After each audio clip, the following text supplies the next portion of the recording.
padres de familia, docentes, para empezar a tomar estas herramientas y entonces poder fortalecer y hacer obviamente este trabajo interdisciplinario para gestionar esta salud mental dentro de las áreas en donde nosotros nos desarrollemos y, por qué no, en nuestra propia casa.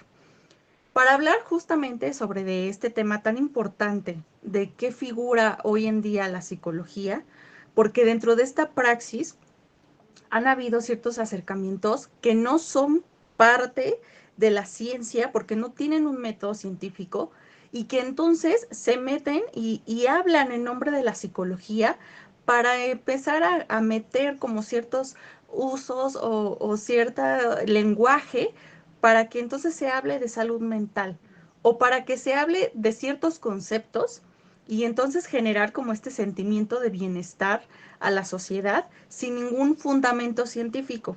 Entonces, este tema es importante y sobre todo para mí fue importante hablarlo, tocarlo con quienes somos y nos dedicamos a esta parte de la psicología y sobre todo en el área clínica, que ustedes no me dejarán mentir, siempre hay, por ejemplo, en redes sociales o en alguna otra plataforma digital, pues esta información o mala información que entonces a los usuarios o a las personas les llena de ciertas expectativas o quizá también les llena de cierta incertidumbre, porque muchas veces llegan, por ejemplo, a consulta y dicen, bueno, es que yo tengo bipolaridad tipo 2 porque yo hice un test que decía Facebook, describió ciertos síntomas, signos y síntomas, y entonces yo lo tengo.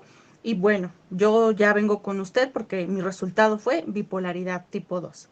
Entonces, ciertamente este tipo de plataformas y de herramientas que, vuelvo a lo mismo, no son fundamentadas en esta base científica, atropellan mucho e interfieren mucho con el acercamiento de las personas, con los verdaderos profesionistas, para hablar de salud mental y para intervenir en algunos casos que sean necesarios, pues de estos temas que son tan importantes y sobre todo los trastornos, ¿no? Que no es cualquier cosa, que para nosotros que podamos decir que tienes o que hay presencia de un trastorno, pues nada más es con nada más vernos en una sesión, conlleva un proceso de evaluación y conlleva obviamente varios elementos y herramientas que nosotros vamos a ir trabajando o abordando según nuestra praxis. Entonces, por eso es muy importante pues hablar de estos temas, ¿no? A mí durante mis presentaciones me gusta muchísimo que podamos interactuar. Por ejemplo, hay personas que dentro de estas charlas pues dicen, bueno, es que a lo mejor no es lo que usted va a hablar, pero me identifico porque tengo un caso, porque tengo quizá una opinión diferente. No hay que olvidarnos que justamente estos espacios es para retroalimentarnos y para decir, bueno, desde mi experiencia, desde lo que yo creo saber, bueno, mi opinión es esta, ¿no? Entonces, si se diera el caso durante mi presentación, pues sin ningún problema, este, ustedes hacen el uso de la manita para darles la participación y también pues el chat para que puedan escribir sus preguntas o sus dudas, ¿no? Como primera entrada, me gustaría abordar sobre el concepto de psicología, porque bien los decíamos, se está como que modificando muchos conceptos y se malemplean los conceptos de psicología. No olvidemos que la psicología es una ciencia, porque estudia el comportamiento y procesos mentales de los seres humanos. Esta disciplina ocupa de varios análisis bajo esta conducta o bajo este objetivo de estudiar la conducta, tanto de individuos como de grupos, así como también estos procesos psicológicos que se encuentran dentro de ella. Entonces, históricamente nosotros y todos los pioneros de la psicología, historiadores, filósofos, crearon todo este camino para que la psicología formara parte de estas ciencias. Ciencias estudiadas, ciencias que están basadas en el método científico, y también hay grandes personajes en la historia de la psicología que gracias a ellos pues se nos da el nombre de ser científicos, ¿no? Y de generar esta investigación, este análisis y con todas estas herramientas que se nos fueron dando históricamente, bueno, entonces también empezamos a intervenir a derivarse la psicología en diferentes áreas para poder coadyuvar a la sociedad. Entonces, eso es muy importante.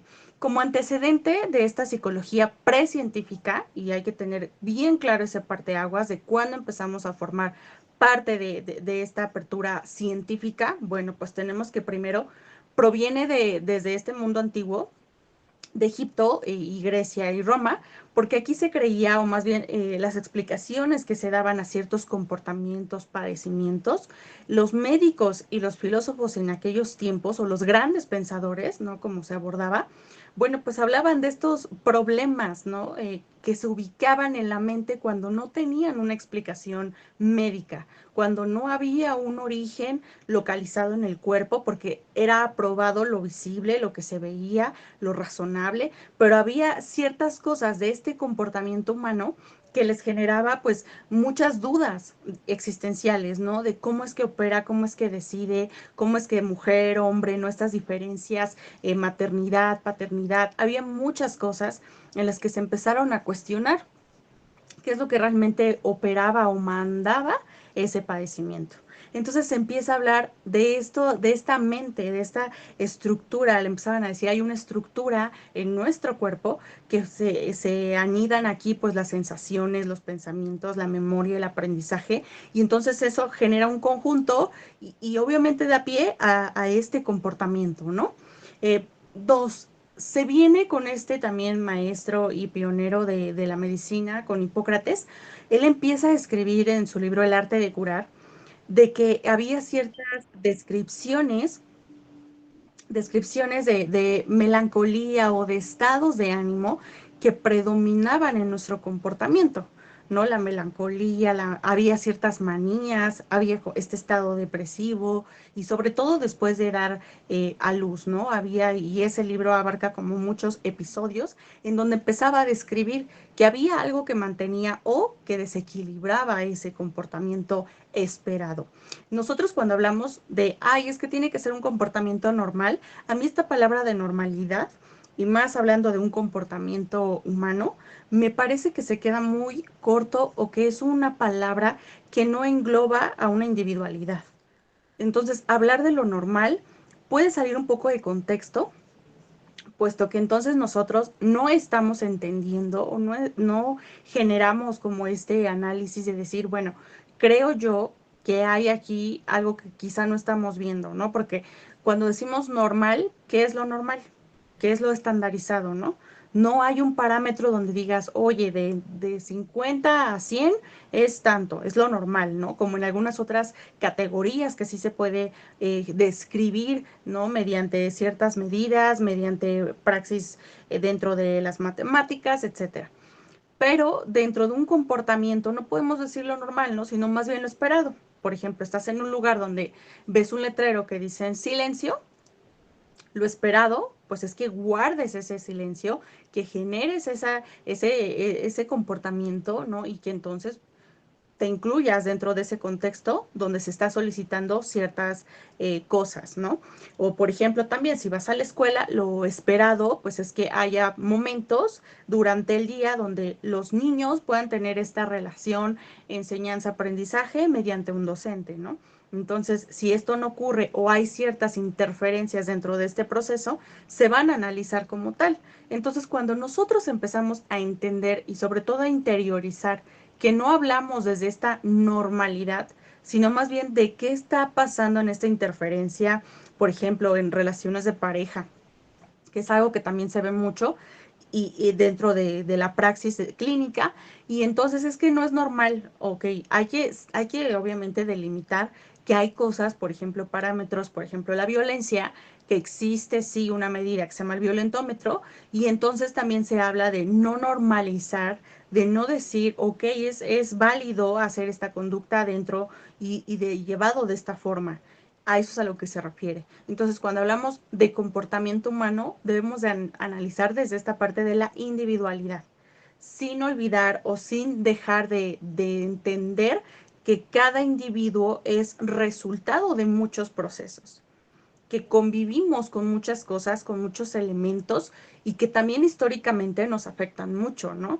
Yo veía mucho y me estoy dedicando, ¿no? A analizar este proceso justamente cuando hablamos de generaciones y de qué generación tenía más conflicto en cierto momento o con ciertos temas y en qué etapa y bueno, entonces es algo bien interesante. Entonces él empieza a describir también ciertas fobias, ciertas paranoias y sobre todo esta palabra que era la histeria, que se acercaba mucho a esos padecimientos que solo tenían las mujeres, ¿no? Después viene Sócrates. Comienza él a analizar la relación de los pensamientos en relación a los sentimientos. Él decía, hay una estrecha o amplio canal entre una y otra y eso también modifica el comportamiento del ser humano. Aristóteles dice, pensaba que había esta parte, al igual que decían que una estructura, pero él empezó a hablar de algo que nosotros hoy conocemos y que tiene muchos conceptos, que se llama el alma y que esta alma, él decía que era creada por un ser divino, un ser supremo, y él obviamente le puso el nombre de Dios, que obviamente está en este centro y que comandaba nuestro centro de nuestra vida y sobre todo en el aspecto psicológico. Platón viene y empieza a generar un término que se acerque a este estudio o a esta área de esta relación de la mente, de lo que hay dentro de esta mente. Y entonces él menciona a Psique, ¿no? Empieza a entablar o a englobar dentro de esto, pues decir que el ser humano es poseedor de una mente y de un alma, y que ese conjunto nos hace ser individuos únicos e irrepetibles, ¿no? Viene después una parte muy importante que es de Epicuro y Lucrecio.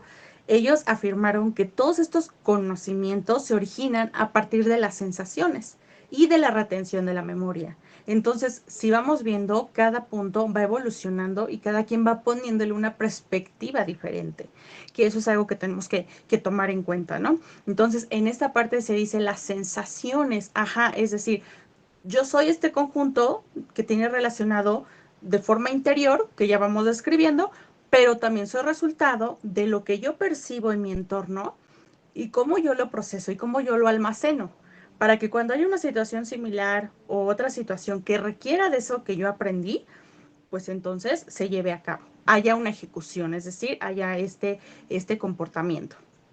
Después viene Agustín de Hipona. Él habla que hay una dualidad entre fe y razón. En su obra Confesiones menciona que somos malos por naturaleza. Va evolucionando este concepto porque dice, sí, todos somos seres individuales, hay algo que nos comanda, pero también hay algo que genera esta maldad o que genera esta conciencia o tener conciencia de lo que hacemos. ¿Por qué lo que hacemos está bien o está mal o va de acuerdo con nuestras normas, con nuestras leyes? ¿Qué es eso que tenemos interiormente que nos dice lo que estás haciendo es correcto, lo que haces no es correcto? Entonces él empieza a analizar este panorama, este punto, y empieza a asimilar que los seres humanos y a determinar, ¿no? Asimilas esta información y determinas, pues que somos malos por naturaleza. Cuando nosotros decimos que somos malos por naturaleza, obviamente también esto va generando en el transcurso histórico diferentes significados. Nosotros conocemos malo o maldad, algo que daña a nosotros mismos o a otra persona o que se hace con esta hazaña, con intención, pero también a lo largo de esta historia y que hemos visto muchos eventos, por ejemplo, a nivel social, de ciertos movimientos, de por ejemplo momentos tan históricos que nunca se nos van a olvidar de las guerras, que yo también los invito, ¿no?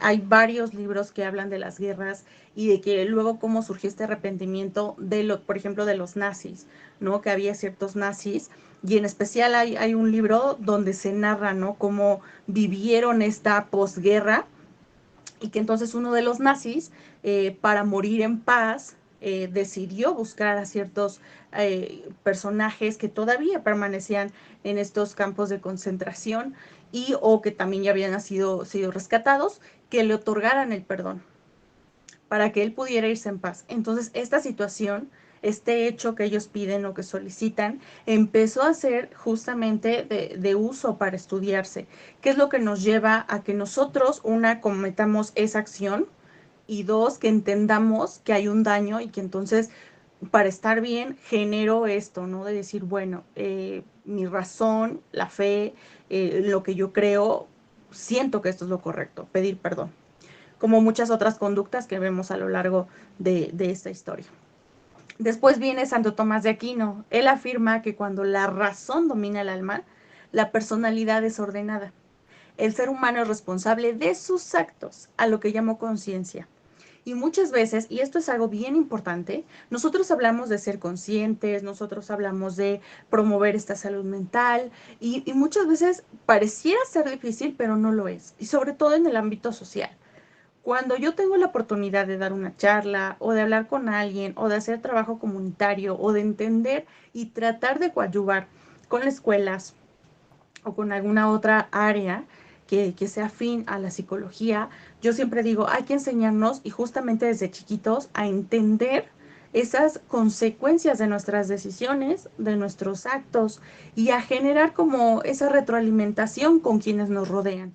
Porque muchas veces cuando nosotros vemos, me pasaba con una consultante, ¿no? Bueno, eran dos hermanas ya adultas, ¿no? Les estoy hablando de 50 años, y entonces una a la otra siempre se reprochaba porque era como, es que como tú fuiste la consentida de mamá, ella nunca te paró el alto, ¿no? Siempre hacías cosas que tú creías que eran buenas, pero no lo son. Y hoy que eres adulta, te encontraste, como coloquialmente se dice, la horma de tu zapato, y entonces ya no encaja, ¿no? Y tampoco encaja con toda esta dinámica familiar que tenemos ahora. Entonces, eso me parece muy importante, que a veces como papás, incluso hasta como adultos, vemos esas conductas y es como dejarlo pasar.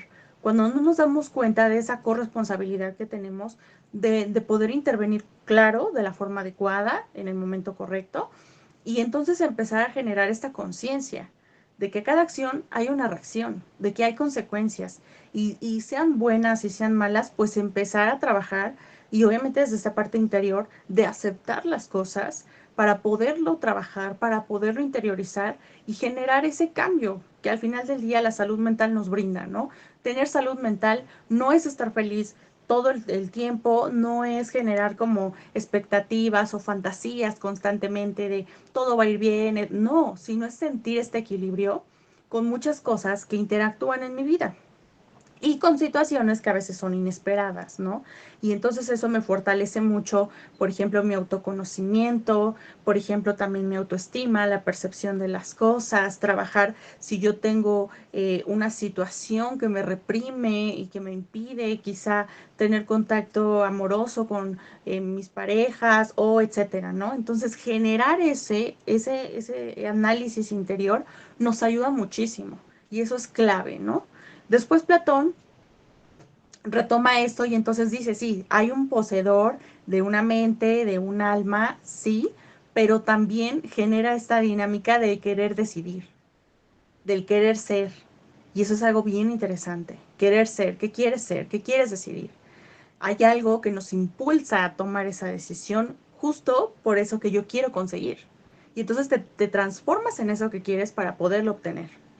Posteriormente, René Descartes, el padre de la modernidad, él decía que tenemos un pensamiento racional y que a veces ese pensamiento racional es muy mecánico, es muy automático y entonces genera como este raciocinio de decir, bueno, lo que sigue o lo que tengo que hacer es esto, dejando de lado muchas cosas o quizá obstaculizando muchas de nuestras ideas, muchos de nuestros comportamientos para entonces generar como esta desconexión con lo que hice y entonces es como, es que lo hice sin pensar, ¿no? Como se dice coloquialmente.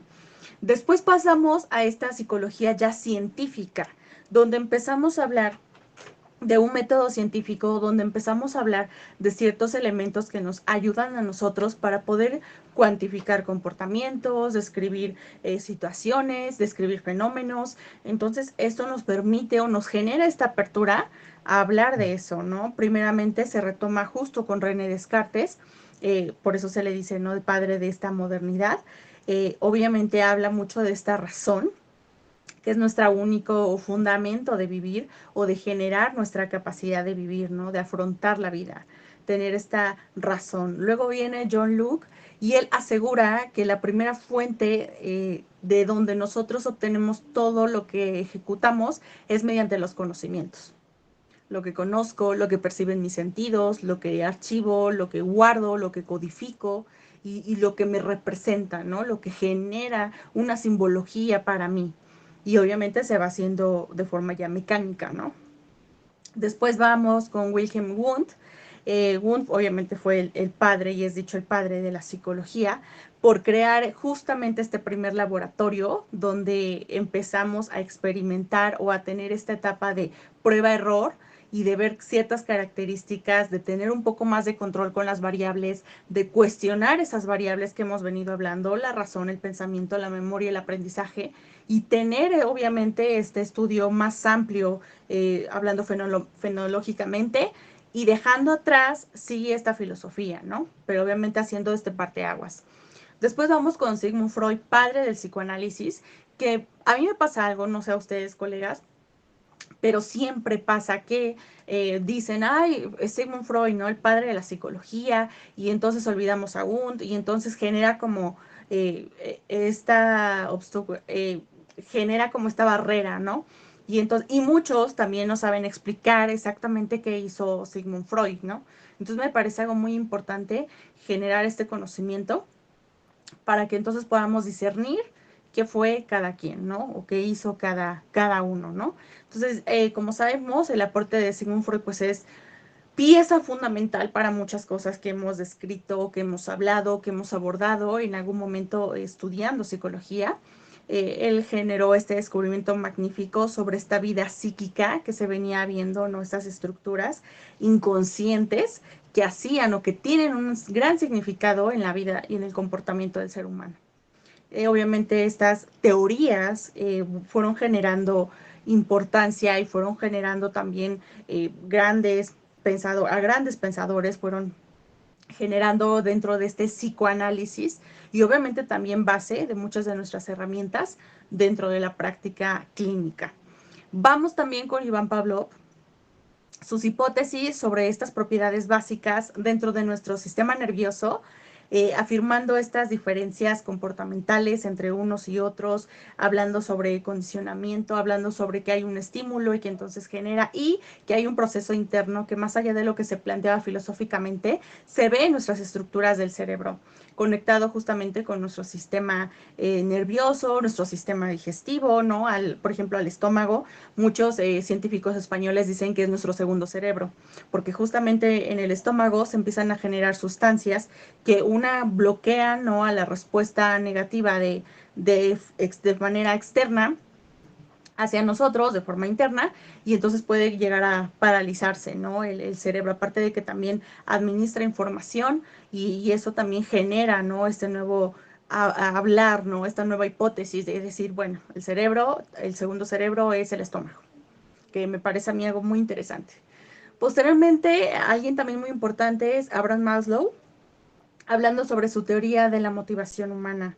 Expone la motivación del ser humano como una serie de procesos continuos y de búsqueda de esta autorrealización. Y esta parte científica está muy bonita porque dentro de esto, ya sabemos, hay cosas que nos agradan, cosas que no nos agradan, cosas que se refutaron. El psicoanálisis se tardó también mucho en ser aceptado, también por el tiempo en el que empezó a estudiarse ciertos conceptos y sobre todo hablar de sexualidad, pues también era un tema que no se hablaba ampliamente, pero que gracias a estos enfoques que se le fue dando a la psicología y sobre todo esta parte de Abraham Maslow, que hablamos sobre esta psicología humanista, que genera otro tipo de análisis, sí. Por supuesto que hay una respuesta, por supuesto que hay un proceso interno donde entonces guardas, administras, archivas información, procesas la información de manera externa para interna, hay un proceso de enseñanza-aprendizaje, sí, pero también hay una tendencia al ser humano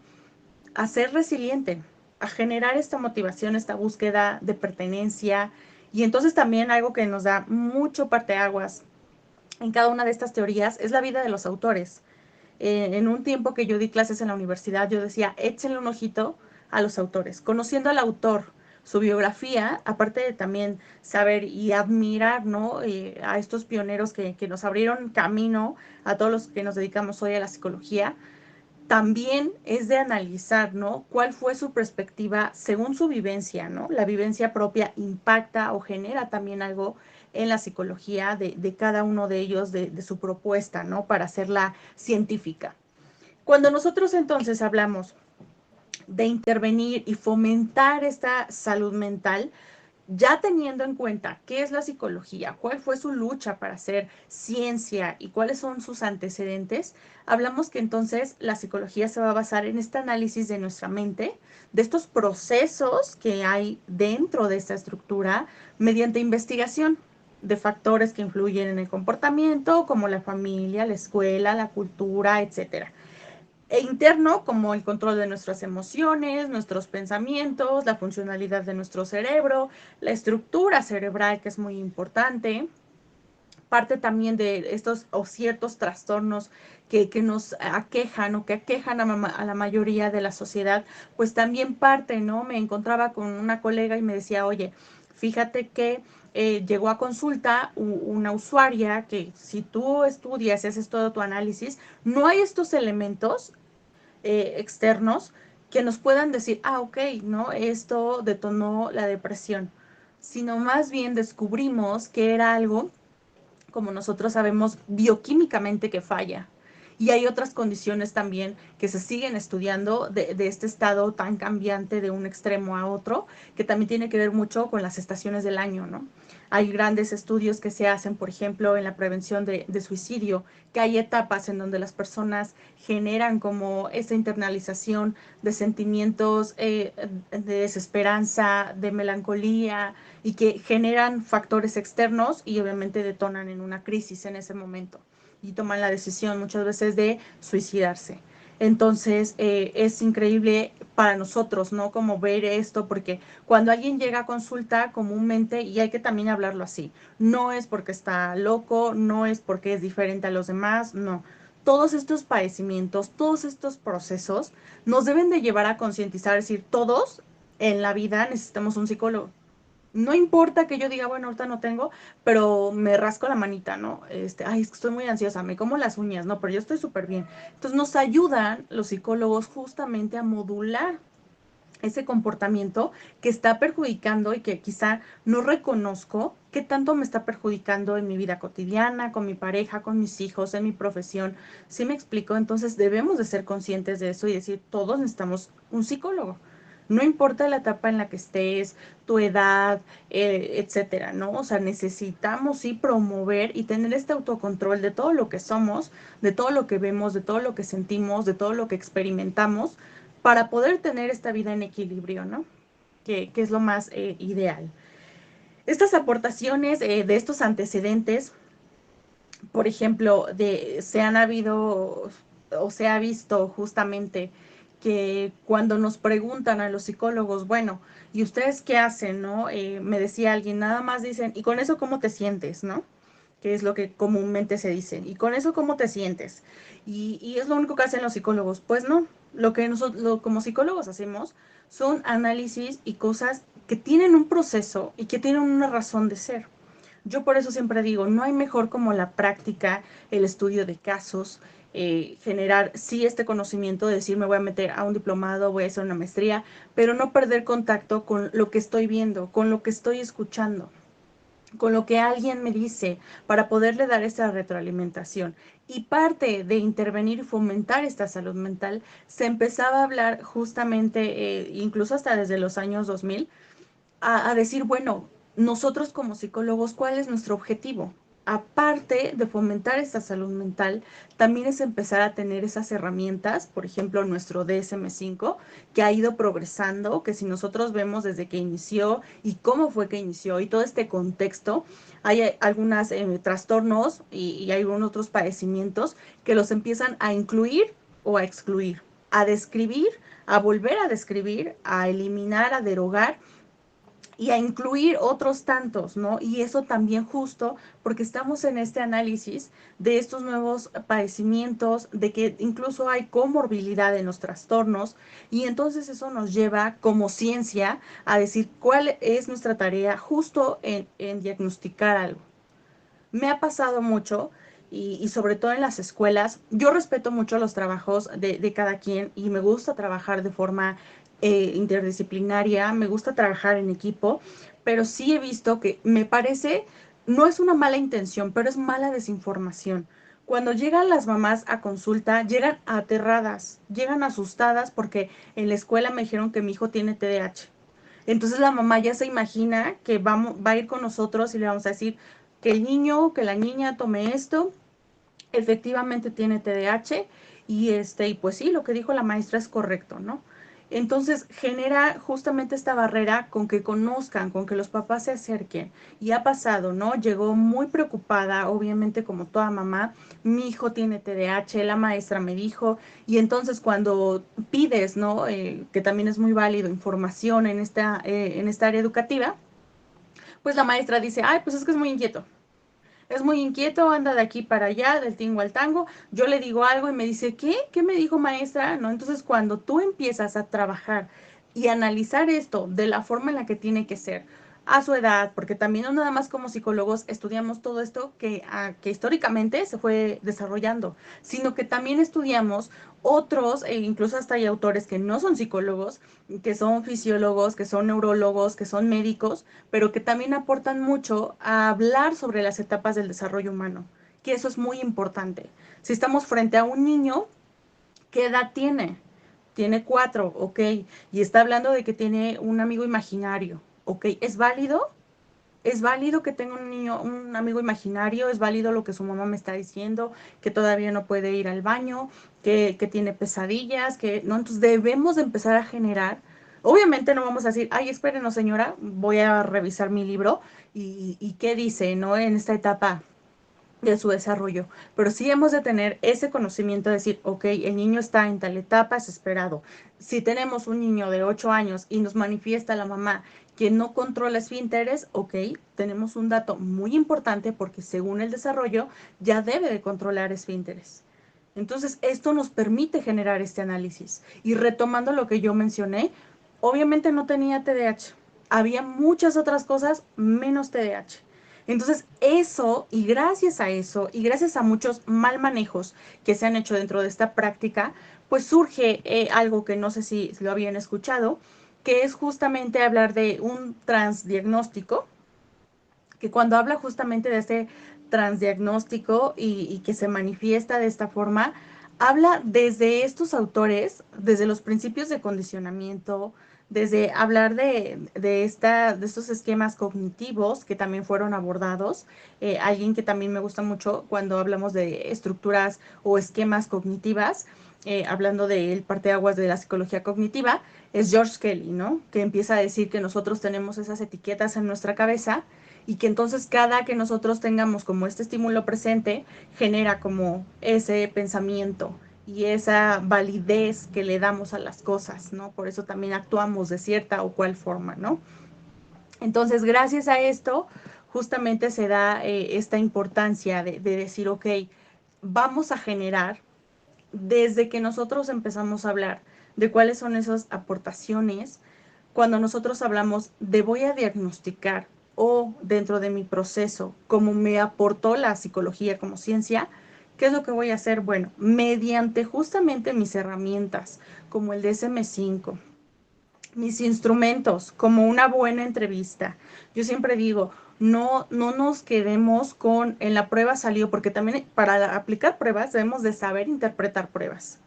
Es que salió alto, es que entonces hay un rango, es que le hice una prueba clinimétrica que encontré en internet, es que yo ya compré mi batería de pruebas Vender y entonces me salió, ¿no? Hay que aprender a interpretar. ¿Cómo vamos a aprender a interpretar? Teniendo un mar de información para empezar justamente a cotejar con lo que observamos y empezar justamente a reducir esta información para poder generar esta categoría y decir, bueno, ¿cuál va a ser mi seguimiento? Por ejemplo, cuando me llegó este chico, este niño, no dije, ah, sí, no tiene TDA, bueno, está bien, no, no, sino analizas, evalúas cómo está todo en la vida del niño. Y obviamente también una parte muy fundamental, pues es hacer corresponsable a la familia. No es lo mismo culpar que ser corresponsable. Eso es algo muy diferente.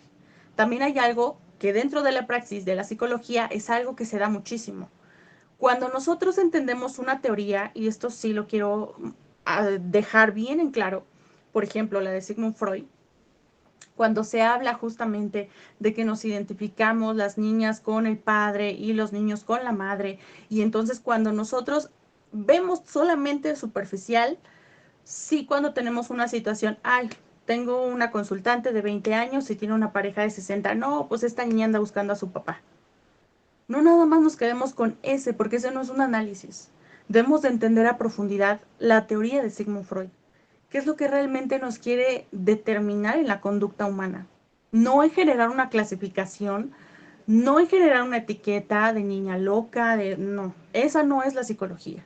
La psicología es entender, porque quizá te manifiesta, estoy saliendo con una persona de 60 años, pero eso no le genera ese malestar. Entonces, por eso es la importancia de generar todo este análisis y de utilizar esas herramientas y no nada más decirlo por decirlo, ay, tienes depresión.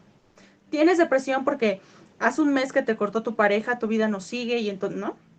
Hay que aprender a entender si hay algo, un trastorno, si no hay un trastorno, si hay comorbilidad de presencia de varios trastornos, si hay algo que genere ese padecimiento, por ejemplo, las drogas, algún otro tipo de situación, una enfermedad crónica degenerativa, que entonces sus efectos secundarios sean, por ejemplo, el insomnio, ¿no? Sea, por ejemplo, problemas para dormir. Entonces, debemos de generalizar todo ese análisis. Por eso parte de nuestra primera entrevista debe ser todo este esquema general de la vida del consultante.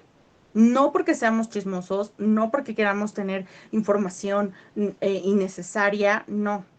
Por eso debemos de sentarnos a conciencia y decir, bueno, ¿qué voy a preguntar? En el área médica, desde su nacimiento, no le vas a decir, oye, ¿tuviste fiesta? ¿Cuántas fiestas tuviste? ¿No? Sino, a ver, de su infancia, ¿qué me interesa saber? Justo para tener este análisis, justo para empezar a ver un antes, un actual, un después, y entonces empezar a generar este desarrollo, ¿no? Del transdiagnóstico, de ver varias o de ver esta epidemiología de este trastorno, de este padecimiento y obviamente hacer mi intervención adecuada, porque si yo nada más lo hago o lo digo porque a mí me pareció, ah, bueno, ya sé, me decía una consultante, yo dejé de ir con una psicóloga, aquí en mi estado hay varias áreas que como sabemos muchas veces generamos una opinión sin siquiera saber, y yo siempre he dicho, no hay bueno o mal psicólogo, ¿no? Sino ese psicólogo cuando genera situaciones o cuando no es profesional o en lo que hace, en lo que desarrolla, no hablamos de una mala persona, sino más bien yo sí le cuestionaría, ¿realmente te gusta la psicología? ¿O realmente hay algo que no entiendas? Yo creo que es válido, pero pues también es válido que te informes, no que desinformes, no que generes angustia, ¿no?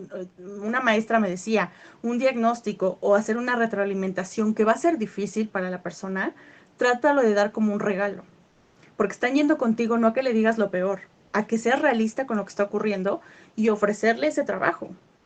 Pero hay solución, pero son estas alternativas que tenemos para trabajar, ¿no? Entonces he visto que hay cosas mal empleadas.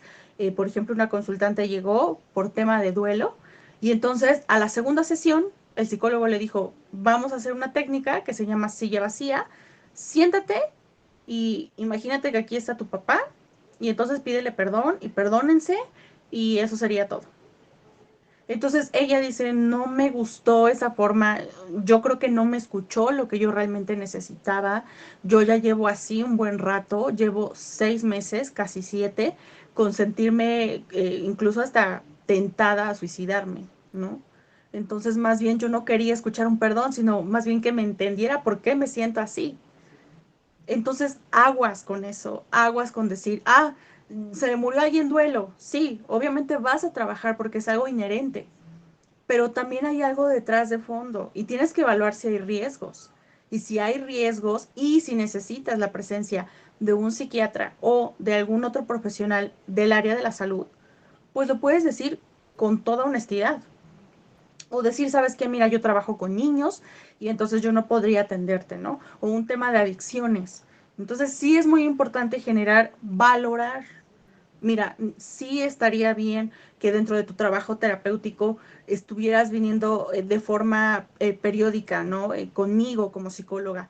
Y también hacerte saber que necesitas ser evaluado o ser evaluada por un psiquiatra por esta razón, para que también genere como esta ayuda, explicarles, ¿no? Siempre psicoeducarlos. Hay personas que desconocen muchas cosas. ¿Y por qué me estás mandando al psicólogo, al psiquiatra? Y es que yo no entiendo, ¿no? Porque psiquiatra pareciera que es algo tétrico y pues que no es válido, ¿no? Pero también es algo del área de la salud, claro, con un corte diferente, con otra metodología diferente a lo que es la psicología como ciencia, pero que al final del día tienen este mismo objetivo, priorizar la salud mental.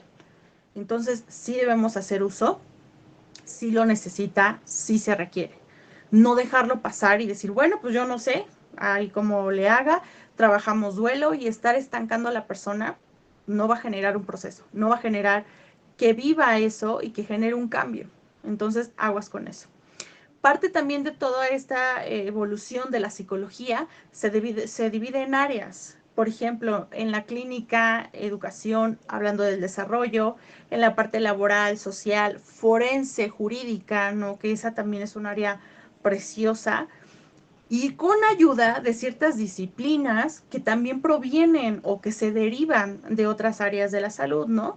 Como la medicina, pues se deriva la psiquiatría, la biología, ¿no? Para estudiar esta teoría evolutiva, la neuropsicología, que también son disciplinas que hoy en día nos ofrecen especializarnos en.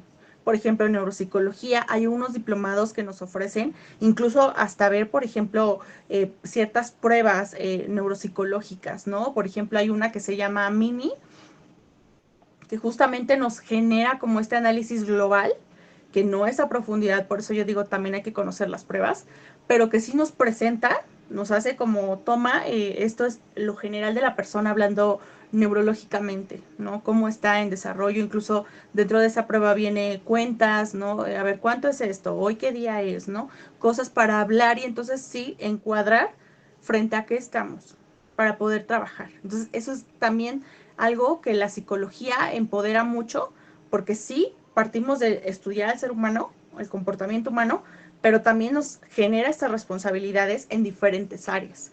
Que cada colega decide trabajar en una área determinada es respetable, pero también aportar algo, ¿no? Decir, claro que es ciencia y obviamente estudiar y enaltecer mucho lo que somos dentro de la psicología, ¿no?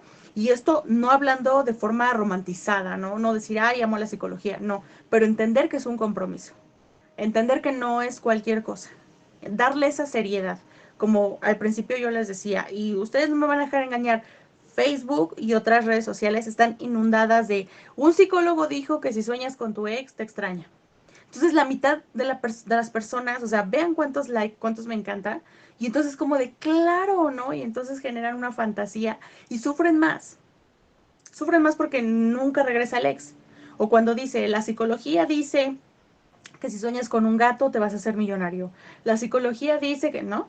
Y por ejemplo, me mencionaba alguien, tengo un amigo que es abogado, y me decía, oye, mira, y entonces en ese artículo decía, si sueñas que se te caen los dientes, va a pasar esto, esto, esto, porque acuérdense que Sigmund Freud entonces diseñó el significado de los sueños. Entonces dije, obviamente, esa persona que escribió ese artículo no leyó a conciencia qué era lo que realmente Sigmund Freud hablaba sobre los sueños.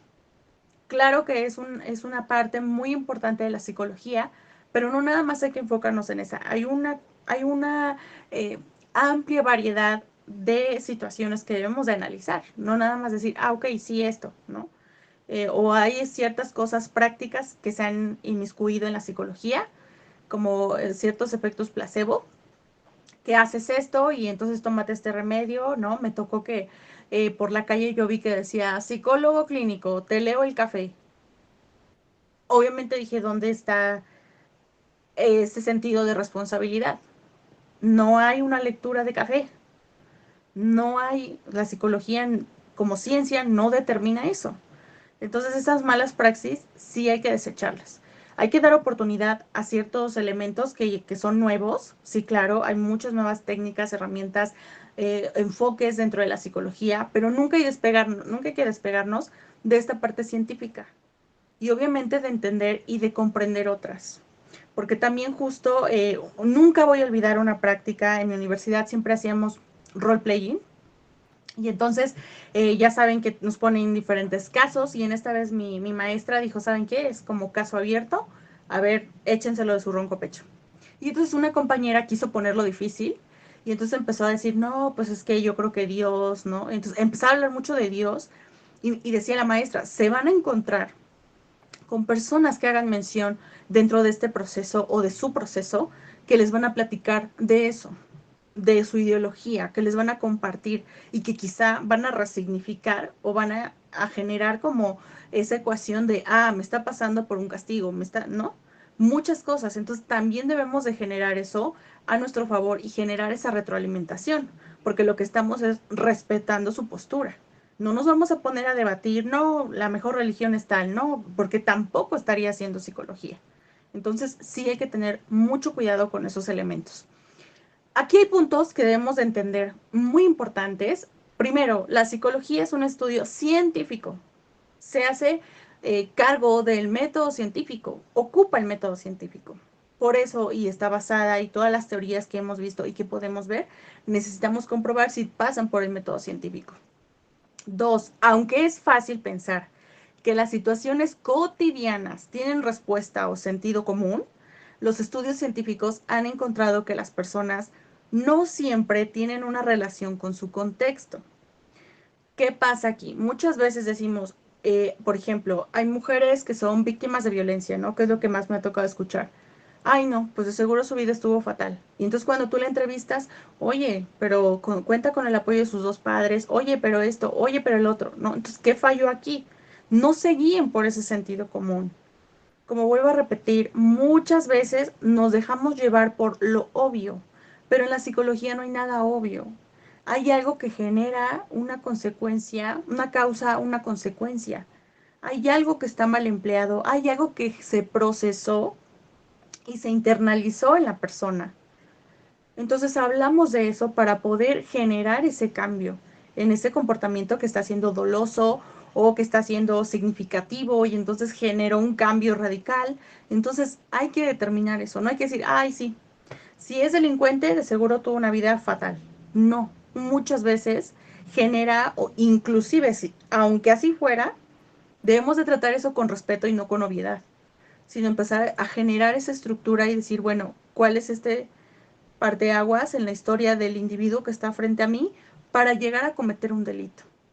Por ejemplo, en el área de psicología forense hay muchos estudios, muchos autores, por ejemplo, Fergie Ostrovsky, ella hizo varios análisis de varios asesinos seriales en México. Y entonces uno de ellos fue a la Mataviejitas, ¿no? Entonces ella cuando analiza, porque aparte de analizar a estos, por así decirlo, más conocidos, ¿no? Más conocidos en el medio, y sobre todo en los medios de comunicación, revistas, programas, etcétera, también analizó a otros casos que no fueron tan identificados por la sociedad. Y entonces ella decía, cada vez que mataba algo, o que matan algo, o que matan a alguien, están matando algo de sí, algo de ellos mismos. Entonces hay algo que aunque nos parezca incongruente de por qué elige las víctimas, cómo elige las víctimas, está teniendo un significado para la persona. Que matar no es una conducta esperada, no es, no puede ser, hay un comportamiento y hay que entenderlo antisocial para poder llegar a cometer un delito. Hay una personalidad antisocial, sí, pero no podemos decir, ah, bueno, es una persona desechable, bye. Porque ¿dónde queda nuestra intervención? De esos casos que intervenimos, de esos casos que escuchamos, podemos encontrar muchas herramientas para poder prevenir situaciones desafortunadas. Por ejemplo, aquí en mi estado, en un municipio, se dio ya 2 veces del mismo niño casos de zoofilia. Y entonces la gente está bien asustada y bien indignada porque también está en auge los derechos de los animales. Entonces, las autoridades correspondientes dijeron su punto de vista, es un adolescente, 12 años, que practica zoofilia. En el primer caso de la primera perrita, sí hay un video donde se comprueba el acto, en otro no hay, pero dice la señora, no cabe duda que es la misma situación. Hay una situación alarmante porque la perrita segrega un flujo verde, lo que también quiere decir, y a oídos de los especialistas, ellos determinan que obviamente hay una infección, y no nada más de la perrita, sino también del niño, del adolescente. Entonces la persona fue a buscar a los familiares de este niño y les dijo, oigan, por el bien del niño, ¿no? O sea, hasta por el bien del niño estoy preocupada porque pues hay una infección presente, mi perrita lo tiene, la otra perrita lo tiene, por lo tanto su hijo lo tiene. Entonces la familia dijo, pues no, porque según la ley no pueden castigar a mi hijo. Y entonces los expertos y las autoridades determinaron que se trataba de un despertar sexual, algo hormonal del adolescente. Díganme ustedes, ¿qué estamos haciendo mal? ¿Qué está pasando? ¿Qué va a pasar el día de mañana con ese chico de 12 años? Entonces no estamos dimensionando todas estas cosas que estamos viendo. Por ahí vi comentarios que decían, ¿cómo? Entonces si lo hizo, si practica zoofilia es porque lo ve en su casa, porque esto, porque el otro. Y yo digo, parte de sí, pero desafortunadamente también el alcance del Internet tiene de verdad muchas cosas que ofrecerle a nuestros adolescentes que distorsionan su realidad. A las cosas hay que hablarles como son, distorsionan la realidad, generan una fantasía, y obviamente hay una respuesta, por supuesto.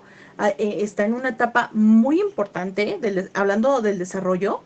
Este chico de 12 años está en una etapa importante, pero también hay que entender que no podemos decir, bueno, sí, eso despertar, yo creo que es normal. No, no debemos de generar eso.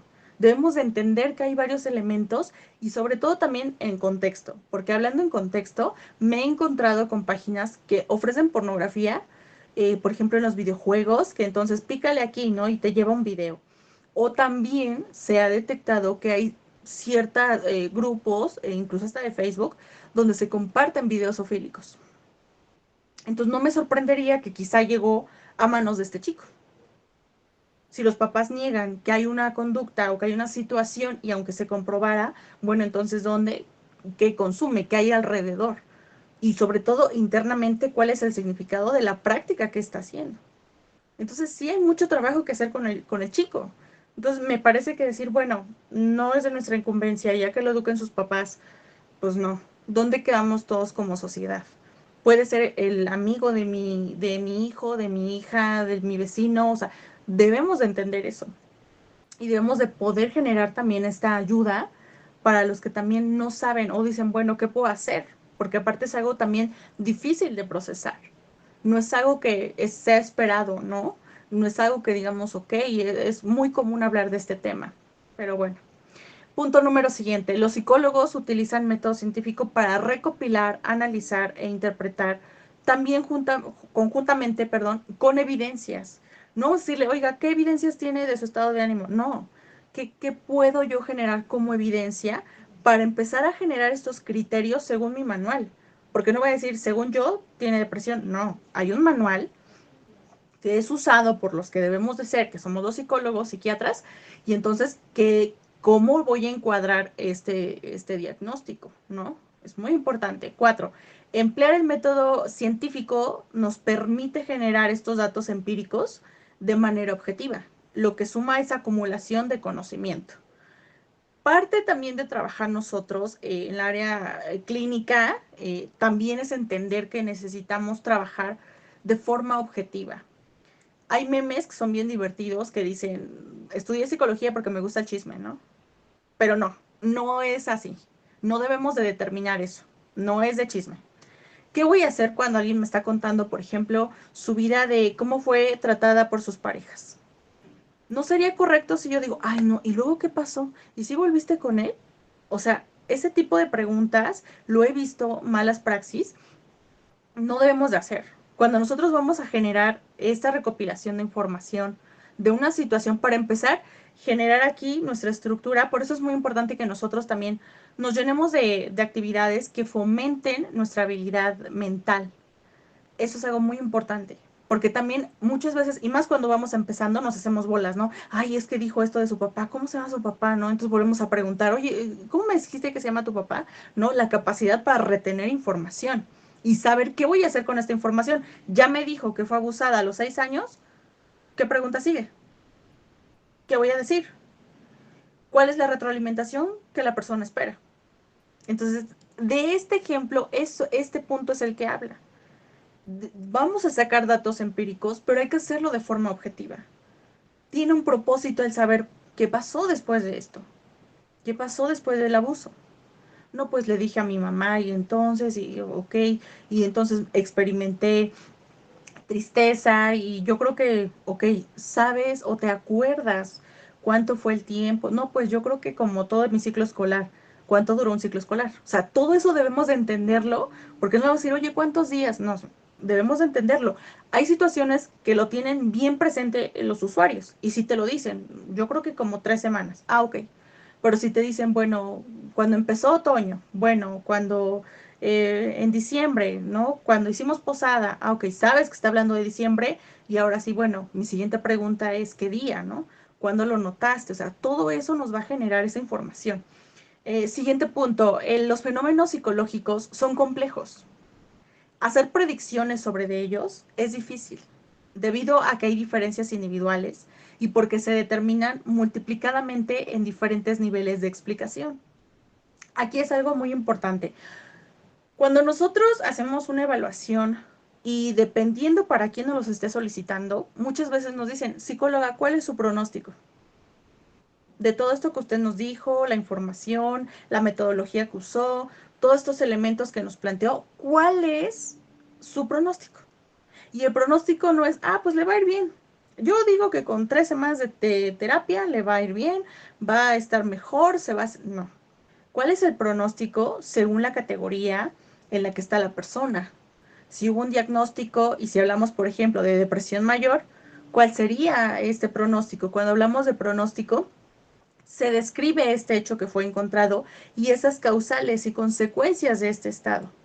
Y entonces, ¿cuál es mi intervención? Sí psicoterapia, sí psiquiatra, sí una evaluación más profunda, sí hay, evidentemente hay un reconocimiento de un hecho que detonó la depresión, hay un estado claro en pasado, presente, futuro, hay estas fortalezas, hay estas debilidades de la persona, hay estos red de apoyo con lo que cuenta, estas herramientas con lo que cuenta, la situación en la que se permea todo esto, las condiciones, no, hablamos de eso, de algo más profundo que eso decir, va a estar bien, va a estar mal, no, porque también eso le genera un impacto a la persona.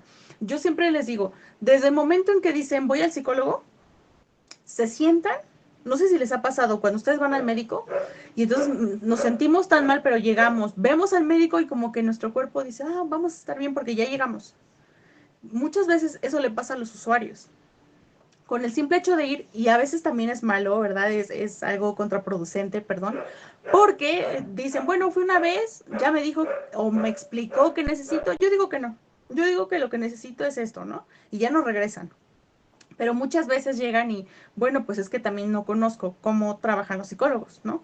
Porque a lo mejor, pues no sé, yo creo que en 2 sesiones estoy, en 3 sesiones estoy, no sé usted, psicóloga, siempre nos dicen eso, justamente partiendo de este desconocimiento. Entonces nunca debemos decir, yo creo que ahorita de todo lo que me platicaste y de tu evaluación y según mi hipótesis que formulé, pues yo creo que estás listo en 2 meses. Jamás. No le vamos a decir que estamos haciendo una hipótesis, no le vamos a decir que estamos teniendo, no, hasta que se estructure este análisis y entonces ahora sí vamos a entregarlo.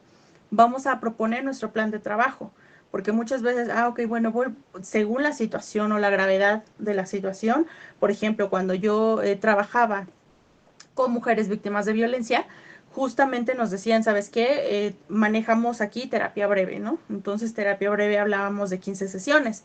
Obviamente no le vas a decir 15 sesiones y te vas, pero sí vamos a trabajar durante 15 sesiones, 15 días, ciertos temas que te van a fortalecer, ¿no? Entonces, generas esta amplitud y esta psicoeducación con esta estructura psicológica, cómo vamos a trabajar. Entonces es algo que también debemos saber cómo plantearlo y cómo transmitirlo, no nada más decir, bueno, yo digo que no estás tan mal. Entonces, como no estás tan mal, pues yo creo que 2 sesiones, ¿no? Hasta ahorita vamos bien, no hay preguntas, no hay comentarios, todo bien para que yo pueda continuar. ¿Cuáles son estos problemas más comunes que encontramos de todo esto que vamos platicando? Cuando nosotros decimos que tenemos bases teóricas, bases filosóficas, historia dentro de nuestra psicología, no quiere decir agarra de chile, mole, pozole y lo que mejor te embone. Debemos de entender y de estudiar a profundidad todo, tenerlo todo, porque ¿qué es lo que pasa? A veces, por ejemplo, hablando de las corrientes de la psicología, me he encontrado con colegas que dicen, oye, tuve un caso de duelo y entonces yo medio leí las 5 técnicas de la Gestal y yo agarré 2. Y luego me fui al humanismo y agarré 3. Y luego practiqué ficha de comportamiento, ¿no? Desde esta corriente conductista. Y entonces lo hice, pero ya no sé qué me funcionó. Pero funcionó. O sea, tampoco. Todo parte, y siempre cuando vemos cursos que dicen, te vamos a enseñar cómo abordar tal problema, ¿no? Tal padecimiento, o te vamos a enseñar cómo intervenir. Nosotros sí queremos que nos digan paso número 1, paso número 2, prueba tal, prueba 3, prueba 2. No. Cuando hablamos de intervenir es enseñarnos a hacer un plan de trabajo. Y de este plan de trabajo nosotros vamos a determinar qué herramientas, qué instrumentos vamos a utilizar. Una vez que ya se fue este plan, qué voy a trabajar, qué necesito saber, porque para recopilar información a veces no nos basta una sesión. Entonces sí es hablar, y más si entre una visita y otra pasa una situación crucial, tenemos que abordar, ¿no? Y más si va en crisis. Entonces hay cosas que sí debemos de puntualizar. No voy a hablar o no te voy a decir, ya sé, quiere superar a su novio. Hay una técnica bien bonita de la gestal, lo voy a practicar. No, ¿cuál es el verdadero objetivo de lo que me está expresando? ¿Cuál es eso? Debo de encontrar lo que me está diciendo porque hay una demanda. Me siento así, necesito encontrarme, ¿no? Porque a veces manejan ese tipo de lenguajes, esos tecnicismos, y entonces nosotros es como, ¿cómo encontrarte, no? O sea, no le vas a decir, ay, no, no te entiendo. No, sino más bien como profundizar a qué se refiere con me quiero encontrar. Te estoy platicando que ya terminé, pero me quiero encontrar. Por eso vengo contigo, psicólogo. Y aparte, no duermo, aparte no me da hambre, aparte, ¿no? Entonces debemos de entender que no podemos andar saltando como chapulines de una a otra, de otra a otra. Tener algo no estructurado, tarde o temprano se nos va a caer. Y esto no quiere decir que no seamos flexibles, no, pero sí a decir, bueno, ¿cuál es el sentido que yo agarré una técnica de la gestal? ¿Cuál va a ser ese propósito? Porque si nada más las aplico por aplicar y a ver qué cae, no estaría haciendo lo correcto. O si yo agarré lo que vi en Facebook de haz una carta y entonces yo le dije haz una carta y quizá ya no regresa porque no le encontró el sentido. Entonces, sí debemos de ser bien observadores en qué vamos a hacer. Me tocó un adolescente que me dijo, oiga, ya eres la tercera psicóloga que cambió, por favor no me mandes libros, porque a mí no me gusta leer. No me gusta leer. Entonces, las psicólogas con las que fui me decían, a ver, y aparte les mandaban cosas que a veces no tenían que ver, ¿no? A ver, lee Walter Rizzo. Y entonces el niño así de 8 años como, ¿y eso qué es, no? Entonces la mamá lo obligaba porque decía, a ver, la psicóloga dijo que leas Walter Rizzo 2 páginas, ¿no? Entonces se frustró. ¿Ustedes creen que internalizó? No, o sea, lo leyó por leerlo, pero no hubo esa conexión con él, con lo que estaba viviendo. Entonces sí debemos ajustarnos de quién estamos hablando, cuáles son sus habilidades cognitivas, qué estrategias vamos a implementar para poder generar ese clic y enganchar y generar ese compromiso y decir, ok, sí, es mi responsabilidad, estoy viviendo esto, estoy haciendo esta actividad para mejorar, porque muchas veces no lo hacemos. Es como la medicina, ya me sentí bien una vez y ya no lo vuelvo a tomar. Entonces, esa es la importancia. Luego, este efecto placebo. Hay muchas cosas, como yo les decía, del café y de todas, muchas malas praxis que he visto que utilizan los psicólogos, ¿no? Hasta los horóscopos. Y que entonces las personas, por ejemplo, cuando se habla de una separación de pareja, y dependiendo la etapa en la que estén, te manifiestan eso, es que lo que yo quiero es que vuelva.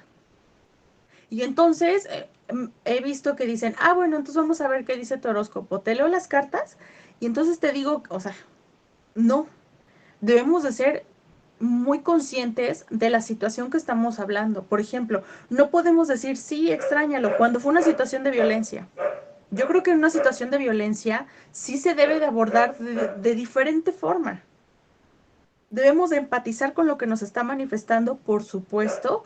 Claro que hay un duelo porque ya no estás más con él, con ella, pero sí hay una situación de emergencia o una situación que tienes que considerar.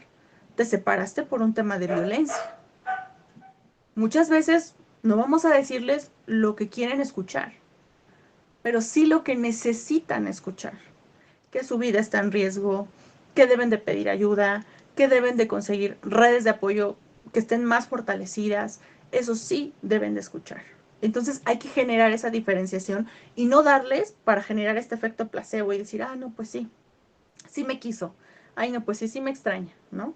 O también romantizar estas cosas, ¿no? Cuando vemos en el Facebook que dicen, oye, pero lo que mi psicóloga me mandó y yo ya regresé con el tóxico, ¿no? O sea, sí generar esa concientización de decir, bueno, para reírte está súper bien, pero para llevarlo a cabo en la vida no. Debes de generar esa responsabilidad, ¿no? Terminó porque terminó y empezar a trabajar en eso. No, no generar esa distorsión de lo que nos demanda. Eso también es algo muy importante.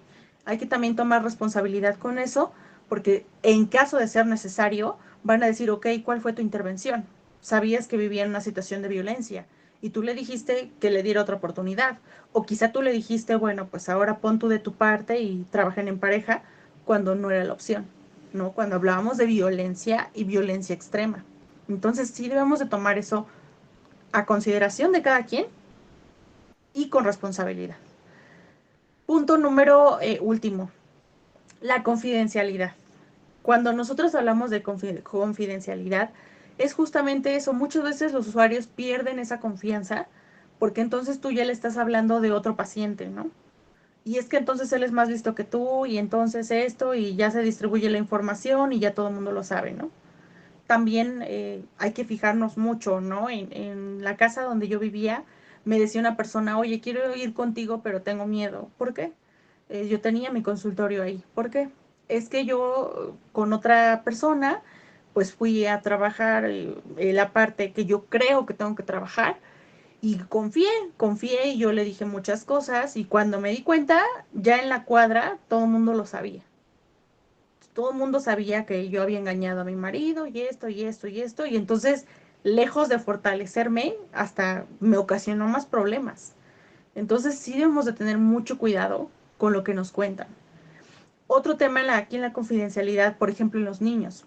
Tú no le vas a leer tu contrato terapéutico y le vas a decir, ok, y entonces todo lo que me... No, justo porque dependen, y hasta jurídicamente dependen de un tutor, papá, mamá, tío, abuelito, quien se esté haciendo cargo y sea representante legal del niño o la niña. Entonces no le vas a decir eso, pero sí vas a determinar que hay momentos en los que si está en riesgo su vida, no le vas a decir con un megáfono a todo mundo, ¿verdad? Pero vas a hablar con quien tienes que hablar, en este caso con la mamá, y comunicarle la situación de riesgo o comunicarle la situación que te comentó y que quizá ya desconoce o no desconoce. Entonces, sí es importante entender cuándo podemos o cómo y de qué forma generar esa confidencialidad. Aumento de la intuición. Muchas veces tenemos este aumento de saber lo que pasa. Es que me dicta y entonces ella y es una persona loca o es un muchacho cobarde o es, ¿no? O sea, este tipo de situación lo único que hace es que no nos dejan ver a la persona, sino lo que creemos de esa persona. Tenía un maestro de psicoanálisis que nos decía, chicos, la moral estorba. Por favor, cuando ustedes estén frente a su consultante, neutralicen su moral. Porque si entonces tú vas de lo que tú hiciste o lo que tú crees que es correcto, porque eso también es algo muy mal, si nosotros como psicólogos también vamos al psicólogo, no es para que compartamos también nuestra vida, porque ahí se rompe la parte profesional. Y no porque seamos mala onda. Hay ciertas cosas que a veces sirven como comentario, no como discurso, para empatizar. Todos nos hemos sentido tristes. No le vas a decir, oye, yo también me sentí triste porque entonces también mi mamá esto y mi papá esto, no, porque entonces tú vas a terminar siendo el analizado. Entonces, no. Sí hacer comentarios quizá para empatizar con lo que nos está contando, si hay algo que le está costando o que espera tu validación, pero no para contarle toda tu vida, porque ahí se rompe el trabajo profesional. Entonces, guardar esto y ok, hago un comentario. Otra cosa que nos ayuda mucho son los anglicismos. Decía un maestro que está en el Observatorio Nacional de Violencia, que ahorita con estos modismos de decir las cosas, ¿no? Con estas palabras en inglés, dentro de la pareja y llamarlos como problemas, dice, hay que decirle como es violencia. Porque le ponen ciertos nombres y dicen manipulación hacia la pareja, violencia. Esto nos ayuda a también generar esa formalidad con lo que estamos trabajando, ¿no? Que es la parte de la ciencia. No decir, oye, viene el Face que tú casi algo, pues entonces te está haciendo sufrir, ¿no? O sea, no, una relación formal, informal, una relación basada en sexo, una relación basada en, ¿no? Para generar esa conciencia. Llamar a las cosas como son nos permiten mucho digerir las consecuencias. Entonces hay que entender desde esta parte y no decir hay que estar de moda, ¿no? O sea, todos esos usos y costumbres, claro que nos ayudan y nos generan nuestra convivencia como sociedad, por supuesto. Pero en este tema profesional sí hay que hablar porque también hay que entender y hay que enaltecer los temas que son necesarios trabajar, como por ejemplo la violencia. Otro mal uso de los conocimientos en la materia de la psicología. Algo que también se cuestionó mucho históricamente fue la hipnosis. Hay muchas personas que decían que Milton Erickson y que todos los que practicaban justamente la hipnosis y que entonces empezaban a decir que la psicología era como esta bastarda de la medicina, ¿no? Le llegaron a decir así como el intento de ciencia porque no existe, porque se hablaban de otros elementos dentro de la hipnosis y que entonces, y que si había personas con poderes psíquicos, ¿no? Que podían generar eh, cambios o reacciones en las personas, generaba como un poquito de ruido para decir, creo que no. Y en la actualidad hay un gran debate con este uso de la hipnosis. Hay personas que solamente son muy pocas las personas que van al lugar correcto para capacitarse y desde una base teórica, no nada más hay que sentarnos y a ver cierra los ojos, no. Hay una base teórica. Hay una base teórica para esto que estamos empleando porque también no es cualquier cosa. Y no es que nos espante, pero nuestro cerebro y todo lo que hay dentro de nuestro cerebro, el cerebro es el rey de todo lo que hacemos. Entonces, si nosotros bioquímicamente generamos una alteración, ¿no? Porque también he visto que hay una hierba como ayahuasca, que entonces borra todos los traumas pasados de tu vida y te genera bienestar. Y hay psicólogos que dicen sí, ¿no? Incluso también el uso de, por ejemplo, de la marihuana, de otras cosas, generan como esta relajación inmediata y que si hago los enfermos, ¿no? Me tocaba ver a un consultante que tenía una discapacidad y los dolores eran fuertísimos, fuertísimos en su cuerpo. Entonces le aconsejaron consumir marihuana. Cuando llega a consulta, obviamente hay consecuencias del consumo de marihuana, ¿están de acuerdo? Entonces la mamá espantadísima porque dice, creo que su enfermedad ya se alteró. No, tomó o consumió marihuana, por lo tanto, hay un cambio radical hablando de salud. Entonces sí debemos de generar como mucha conciencia y no tomarlo a la ligera, no como la hipnosis. He visto muchas propagandas que practicamos hipnosis para el borrar recuerdos dolorosos. Practicamos, ¿no? O sea, hay que generar esto y desde una base científica, teórica, y con los profesionales que hay. Y aquí en México, en realidad, hay muy pocos, yo creo que 3 es mucho, de los que están reconocidos porque fueron incluso al extranjero. O sea, ni siquiera estudiaron la parte de la hipnosis en México, sino se fueron al extranjero. Entonces hay laboratorios especializados en eso, científicos que están trabajando en este tema, pero no todo. Que es verdad que, por ejemplo, en ejercicios de relajación y de respiración nos ayuda mucho a amortiguar el estrés, eso sí es verdad. No hay que leer mucho, por eso yo les decía, por ejemplo, cuando nosotros decimos hay que practicar la respiración, es porque es algo fundamental. Nuestro cerebro también necesita oxígeno. Y entonces cuando una situación nos genera un cambio en nosotros porque está siendo dolorosa, difícil o generó como esta parte en mí de estrés, obviamente el cerebro se olvida y entonces empieza a generarle a todos, oigan, estamos en crisis, muévanse y aquí y allá, y entonces, por ejemplo, nos asaltan. Y entonces fíjate que perdí la razón, porque nada más me pidió mi cartera y yo hasta le di mi suéter, ¿no? Y entonces ya me dio diarrea y entonces, no, ¿y qué está pasando? ¿Qué está pasando? Que tu cuerpo está en estado de alerta. Entonces, obviamente, todo genera un cambio. Entonces, esto, practicar la respiración, es justamente para administrar y generar este oxígeno a nuestro cerebro y entrar en este periodo de calma. Y más en esos momentos de estrés.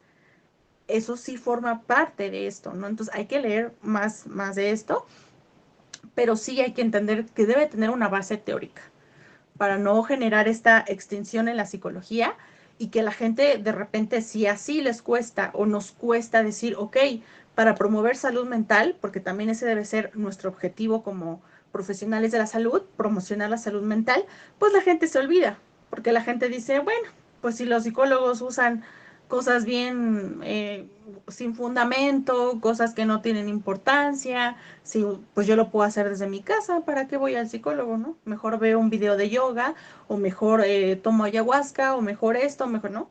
Entonces no hay que olvidarnos que partimos desde la ciencia. Estos métodos, técnicas y herramientas, ¿de dónde van a venir?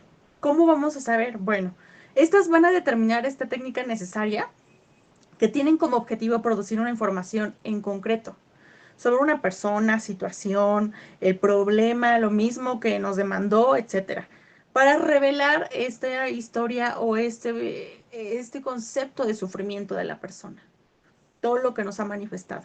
Se genera a partir de esta hipótesis, ¿no? Para establecer una forma de abordar el proceso por medio del psicodiagnóstico, que se puede llevar a cabo por medio de entrevistas y aplicación de test psicológicos, ¿no? Como lo veníamos platicando.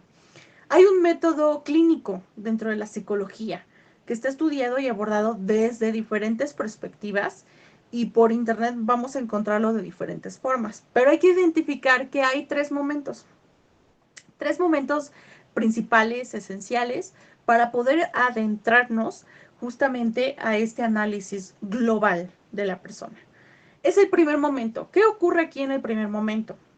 La participación personal, es decir, involucrar esto de ser mirado, de ser observado, porque también hay que ser discretos, ¿no? Porque hay psicólogos que para recabar información es como, ay, ya lloró, a ver, ay, no, no sé, ¿no? O sea, y entonces voy a imitar en forma de espejo para que se sienta, no, no. Donde este objetivo sea justamente el aprendizaje y la internalización del encuadre, ¿no? Del encuadre para que genere esta integración de todo lo que nos está contando, cuál es este objetivo, que sienta esa pertenencia y contacto con lo que está describiendo. Entonces también eso va a facilitarnos mucho generar esa empatía con el consultante, generar este ambiente, generar obviamente la parte profesional, que por ejemplo en pandemia, pues muchos de los psicólogos trabajábamos en línea, ¿no? De forma digital y entonces también se perdía mucho, ¿no? Y entonces de repente aquí ya pasó alguien y ya volteábamos y, ay, ¿qué? Ay, perdón, como le decía psicólogo, ay, mi estufa, ¿no? Entonces también, pero ahorita que tenemos esta fortuna de que pues ya no estamos en pandemia, pues también cambia, ¿no? Esta forma de encuadrar. El segundo momento, generar estructuras útiles que generen esta significación inmediata de los hechos integrándonos acerca del por qué, y para qué de los mismos, ¿no? En este segundo momento vamos a generar, pues obviamente nuestra entrevista, vamos a generar y recabar esa información, esa interpretación, porque una cosa es que yo te diga algo y otra cosa es que tú también entiendas cuál es el significado para mí de eso algo, de esa situación que yo te conté, pérdida, ruptura, duelo, abuso, violencia, de todo esto que yo te estoy diciendo, también debemos de saber cuál es el nivel de conciencia de eso que le ocurrió a la persona. Porque quizá cuando tú le preguntas o cuando tú vas a describir ese momento o ese hecho, te das cuenta que dice, no, pero pues ya tengo una red de apoyo o muchas veces no te dicen eso, te dicen mi mamá, mi papá ya me llevó al doctor y, ok. Pero ¿qué pasa si te dice, bueno, y es que tuvo una pérdida de unos gemelos y entonces no ha ido al ginecólogo y no? No vas a dejarlo pasar, sino más bien, ok, ¿cuál es el motivo? ¿No? Porque también es una parte importante, porque hablando de salud va a perjudicar algo en la vida de esa mujer. Entonces, quizá el impacto de tener o de presentar algún tipo de infección o de no llevar un proceso adecuado después de un aborto puede también generar algo en la persona, ¿no? Entonces, también hacerlo saber mediante la retroalimentación. No este cuestionamiento de moral, de por qué lo hiciste, qué estás haciendo, no, sino más bien lo que conlleva el hecho. Tercer momento, capacidad para organizar y conducir en su vez a este encuadre clínico, donde el problema va a girar justamente en torno de estas preguntas, ¿no? ¿Cuándo? ¿Qué? ¿Cómo? ¿Por qué? De este conocimiento que vamos adquiriendo, ¿no? ¿Por qué se dice conocimiento? Porque tú eres experto en psicología, pero la persona, la que tienes enfrente, es experta en su vida. Entonces, si tú le dices, no, pero es que ¿por qué hiciste esto? No, quizá se va a romper esa empatía. Y entonces todo lo que diga después lo va a ocultar o lo va a distorsionar. ¿Para qué? Para agradarte. Porque sintió que lo que te dijo de yo aborté no te agradó, te incomodó y entonces fue como, no, pues sí. La verdad yo creo que tomaste muchas malas decisiones, ¿eh? Obviamente no nos va a generar o no nos va a decir el resto y no va a haber ese trabajo profundo. Por eso aquí se habla de generar ese conocimiento de la persona. Ok, yo conozco de aborto, yo conozco de violencia, me he estado informando en neuropsicología, no, yo soy experta en eso y me sigo formando. Pero lo que me está diciendo la persona es basado en ese conocimiento. ¿Se acuerdan todo lo que hablábamos al principio? Que históricamente se fue planteando de la conducta del ser humano. Entonces, en conjunto con el profesional en su vida y yo en psicología, vamos a empezar a generar ese trabajo.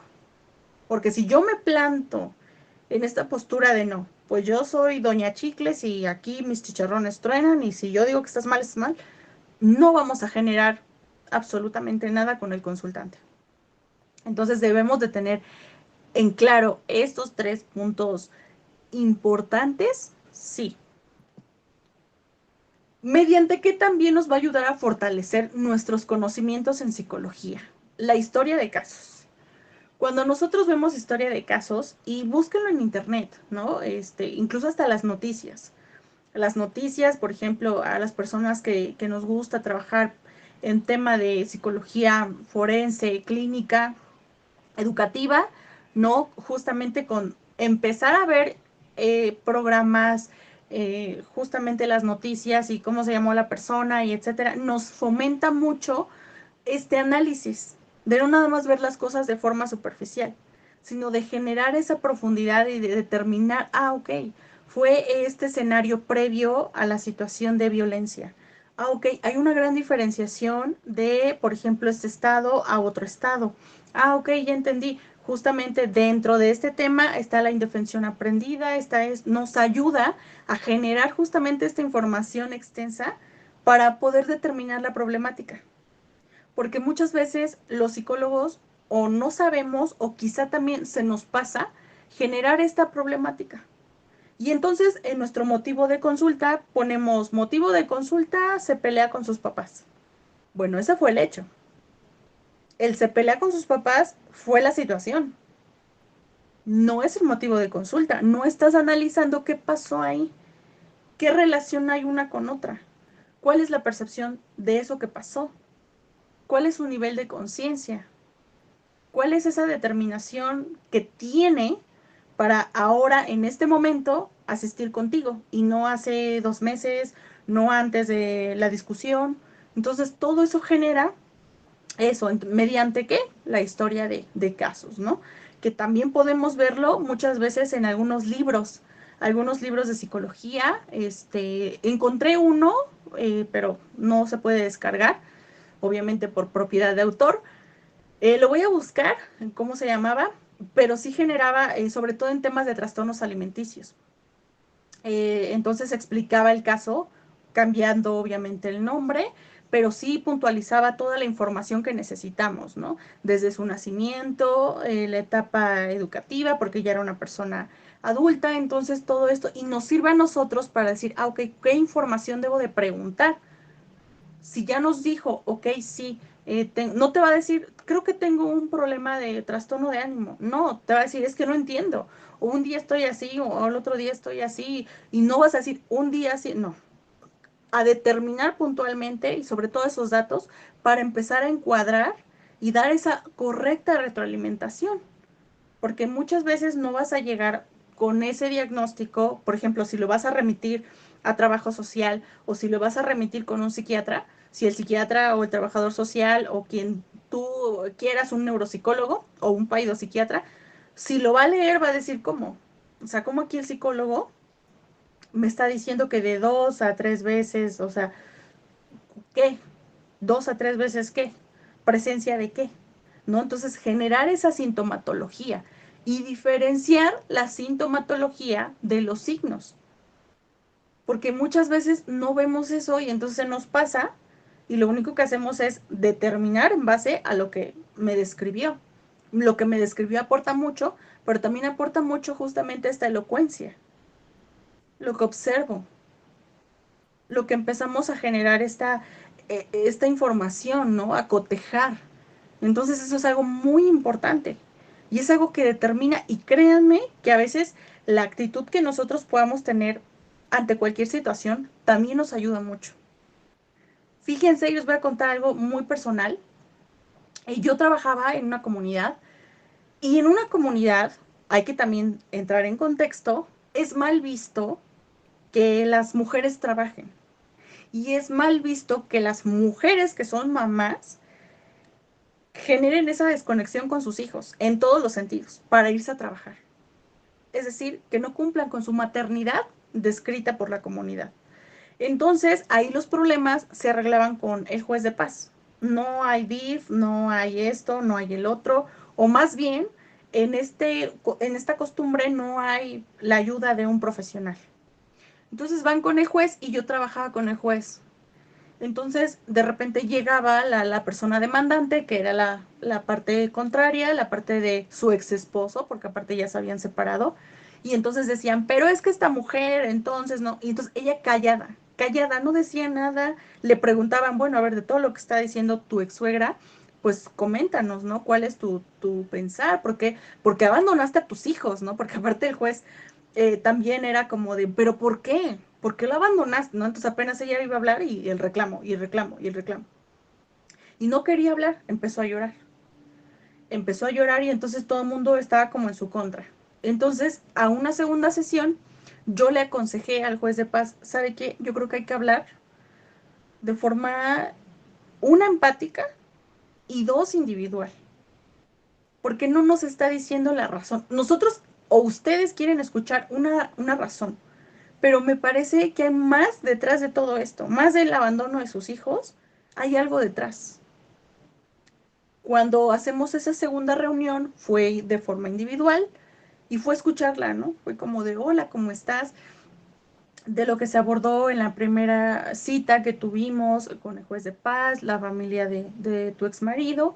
Bueno, ¿cuál es el planteamiento, ¿no? De tu parte, ¿no? Y entonces una cosa nos llevó a otra.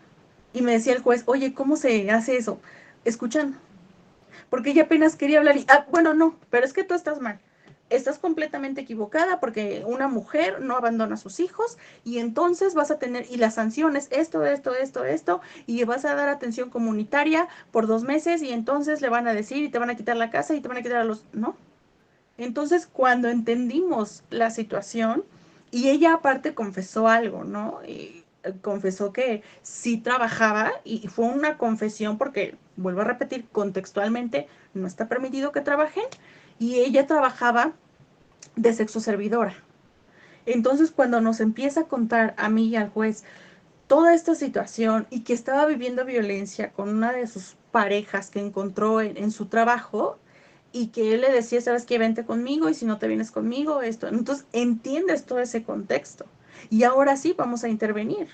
Pero entonces tú no puedes intervenir si no escuchas, si no generas esa conexión, no nada más, me dijo que se siente triste, triste. No, ¿cuál es esa causal?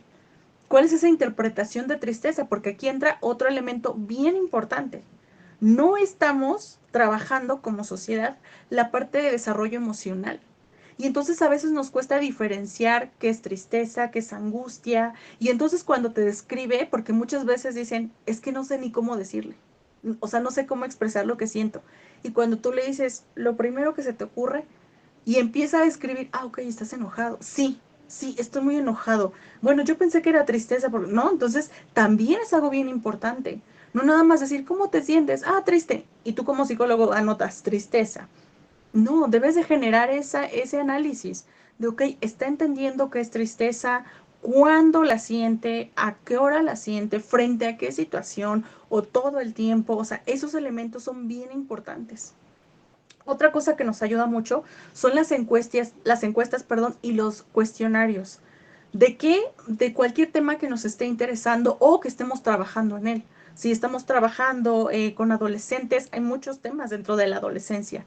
Yo siempre digo, las matemáticas y yo no nos llevamos, pero vaya que los números nos ayudan muchísimo porque nos dan información, información de hechos que estamos estudiando o que estamos analizando y que entonces nos da el criterio necesario, por ejemplo, si tú lo contextualizas en el estado en el que estás, en el municipio en el que estás o en el país que estás, genera también ese análisis, es decir, ok, entonces es esperado que la mayoría de las mujeres sean violentadas, ¿no?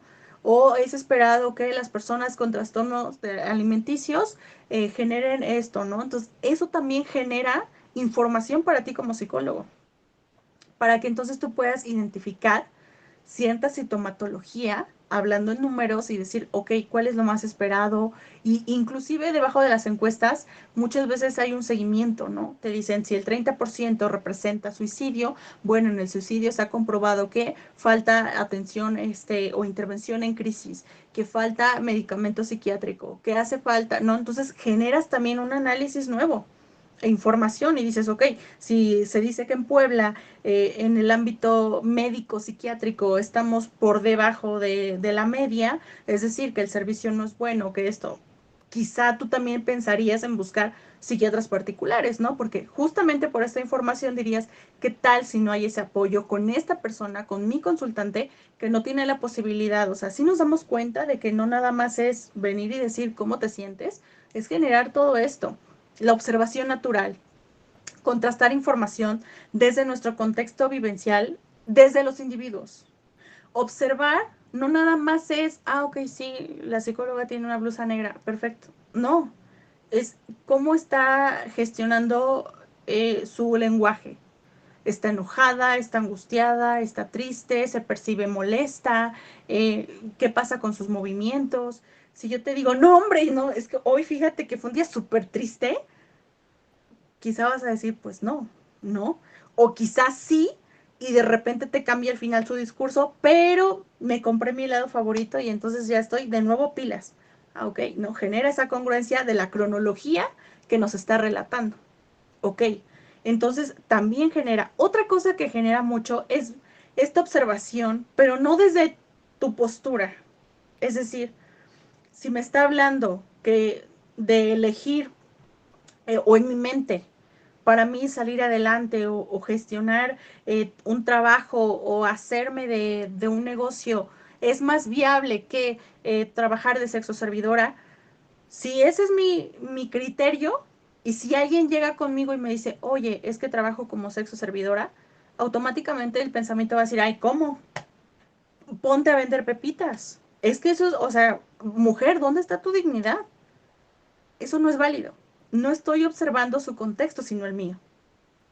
Y obviamente yo tengo un pensamiento, situaciones diferentes por mi contexto.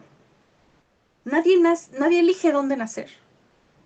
Entonces quizá si mi familia sí optó por llevarme al psicólogo y entonces mi consultante no y entonces fue negado y entonces sus emociones fueron invalidadas, su existencia fue invalidada, obviamente bajo ese contexto su decisión fue tener el empleo que tiene. Y su opción fue, ¿sabes qué? Pues si yo lo pierdo, yo no soy nadie, ¿no? Quizá mi valor no está en eso, sino en que alguien más me lo diga o me lo haga saber. O mi concepto de amor es diferente, ¿no? Entonces, esa parte también es bien importante. Observar ese contexto. ¿Por medio de qué? De recabar esa información. Porque tú vas generando aquí un esquema mental de lo que te está describiendo. Si te está diciendo que no tiene absolutamente a nadie más que una amiga, y tu pregunta siguiente es, oye, ¿pero crees que puedas contactar a tus papás? No la estás escuchando. No la estás escuchando que no tiene contacto. Entonces, reforzar esa red de apoyo con la que te dijo, con lo que te está escribiendo. Y también ver cuáles son otras posibilidades que tiene para poder intervenir, para que tú digas, oye, mira, te puedo canalizar a trabajo social, te puedo canalizar a una bolsa de empleo para poder encontrar otro trabajo que se ajuste a tus necesidades, o puedes, ahorita hay muchos programas que también me parecen muy buenos, que ayudan a mujeres en situación de calle a aprender algo en diferentes escuelas de capacitación para el trabajo. Me parece un arma muy importante, ¿no? Cuando lleguen y, bueno, a lo mejor puedes aprender a coser, a tejer, o a hacer pasteles, o a ser auxiliar de administración, ¿no? Te enseñan todo este mundo de la tecnología, o sea, diferentes cosas, pero justamente desde lo que tú estás escuchando, no de lo que tú crees que necesita, no, de lo que realmente me está compartiendo.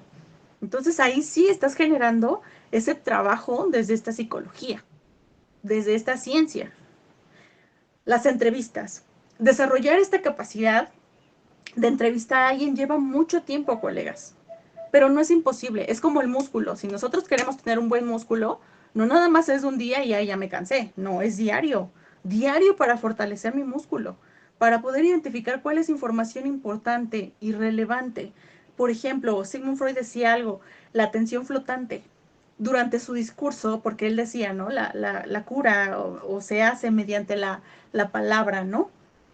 Generar este discurso genera esa curación, pero debes de entender lo que te está diciendo, porque muchas veces dices, ay, me está contando de su ruptura y ya me mencionó que fue abusada a los 5 años, o sea, no, debes de entender y de generar esa conexión con lo que te está diciendo. ¿Por qué me lo dice en este momento? Cuando estamos hablando de cómo ella se sintió valorada en el amor o en el amor de su pareja, justo me hace alusión a un abuso que sufrió a los 8 años. Ok, ¿cuál es esa conexión? Y hablando cronológicamente, ¿no? Porque estamos hablando en presente cuando tiene 40 años. Y te está diciendo de un evento que pasó a sus 8 años. ¿Por qué ahorita me lo dice? No, esa es la atención flotante.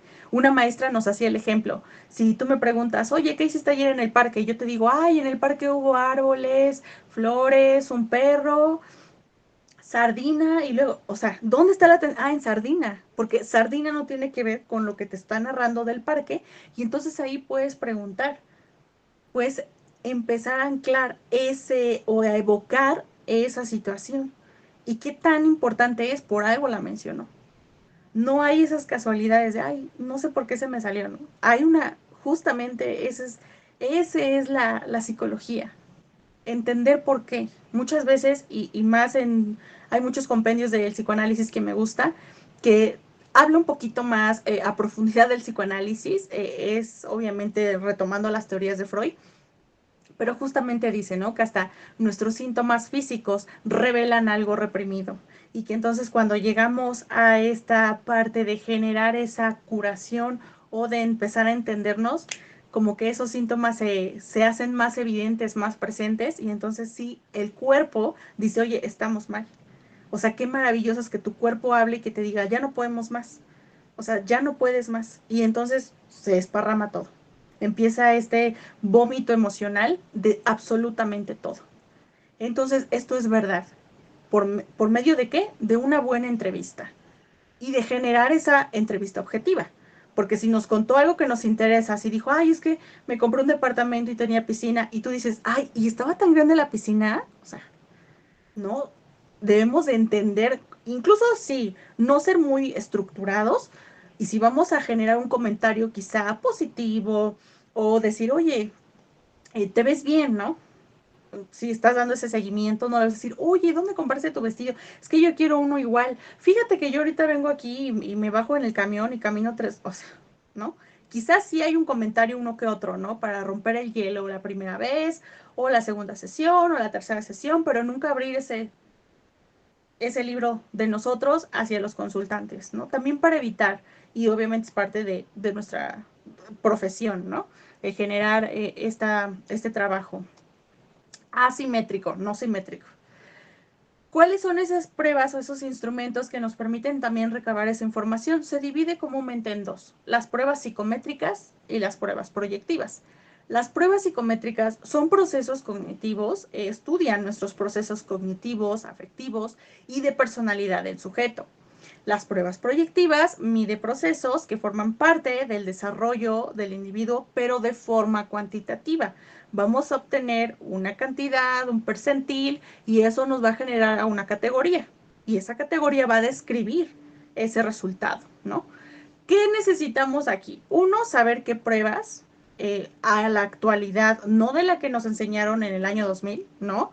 A la actualidad son vigentes, primero podemos encontrar con todo el material, porque yo sé que las pruebas son muy caras, créanme que son muy caras, y muchas veces he platicado con otros colegas, hay que hacer cooperacha, ¿no? Porque son caras, pero son originales, tienen todo el material, y eso nos va a asegurar tener un mejor resultado, ¿no? Que quizá lo mejor de internet, o de copia de la copia de la copia. Esto también para asegurarnos nuestro trabajo. El ambiente me tocó ver, y esto sí se da mucho, obviamente entiendes también el contexto, porque, por ejemplo, en los ministerios públicos comúnmente todo es rápido, ¿no? Rápido diga lo que pasó y ya la que sigue, ¿no? Pero cuando aplicó la prueba proyectiva, para empezar estaba platicando con su amiga, ¿no? O sea, aquí estaba la consultante, la psicóloga, sus cositas, sus hojas blancas, y entonces aquí estaba la amiga. Ay, no, sí, te dije que con ese vestido te ves bien tierna. Yo digo que si te vas con ese vestido te va a hacer caso. Dibuje a una persona bajo la lluvia. Ajá, te digo, manita. No, obviamente la consultante estaba más en el chisme que estaba ocurriendo que en todo lo que estaba haciendo. Entiendes ese contexto porque aparte son cubículos pequeños, porque aparte están muy saturados de trabajo y quizá tener ese breve espacio y de fuga de chisme, pues les hace bajar ese nivel de estrés. Pero, ¿qué es lo que se recomienda para aplicar estas dos pruebas o estos dos tipos de pruebas, tanto psicométricas como proyectivas? Para psicométricas, justamente vamos a tener este resultado cuantitativo porque justamente mide con mayor certeza ciertas categorías. Por ejemplo, su nivel de aprendizaje, por ejemplo, ciertas características de orientación, de maduración dentro de nuestro cerebro, de la memoria, del aprendizaje. Entonces, estas psicométricas generan este desarrollo cuantitativo, ¿no?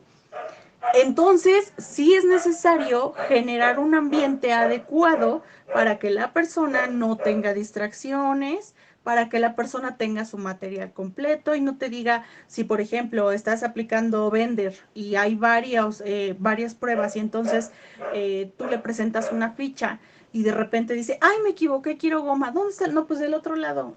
Ya te paras, se rompe, ¿no? Entonces sí tener las cosas necesarias a la mano, haber leído el manual previamente para esperar, porque dentro de una prueba o dentro de este proceso de las pruebas, comúnmente surgen preguntas, comentarios importantes que no debemos de dejar pasar. Surgen también ciertas cosas que también son para tomar en cuenta, ¿no? En nuestras pruebas. Entonces sí debemos de ser muy puntuales.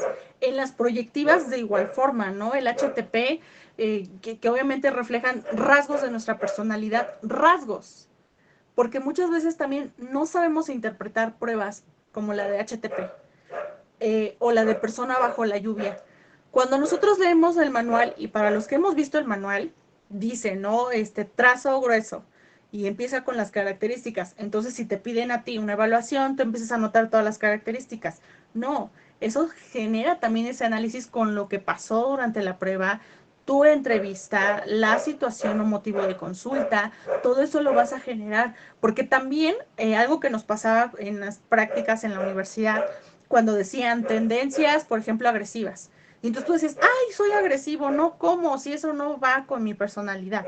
No habla de eres, escucha bien, dice tendencia. Es algo muy diferente decir eres, hay una tendencia.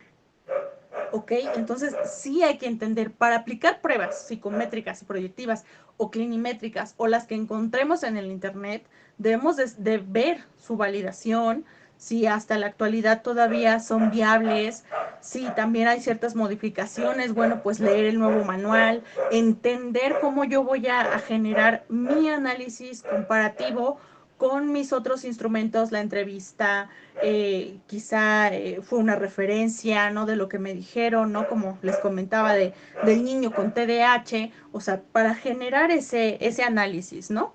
Entonces, entender y hacer nuestro trabajo más amplio. ¿Qué es lo que también nos ayuda mucho? Como yo les decía, las técnicas, según también el enfoque de la psicología que estemos trabajando. Comúnmente y ahorita se está hablando mucho de la terapia cognitiva conductual, ¿no? De generar, y muchas veces, y ustedes van a ver, que en cursos, diplomados, trabajas cualquier tema, pero bajo cognitivo conductual, ¿no? También de hay que entender, por ejemplo, hay muchas técnicas dentro de esta cognitiva conductual, pero hay que entender desde la base teórica, porque si tú no entiendes base teórica, no vas a poder emplear una técnica. Por ejemplo, dice, ejemplo de registro diario de pensamientos automáticos distorsionados. Si tú no sabes qué es un pensamiento automático distorsionado, o inclusive desde lo más básico, qué es un pensamiento, no vas a poder aplicar esta prueba o no vas a poder aplicar esta técnica. O la vas a aplicar y vas a decir, pues quién sabe para qué me sirvió, pero pues yo la apliqué.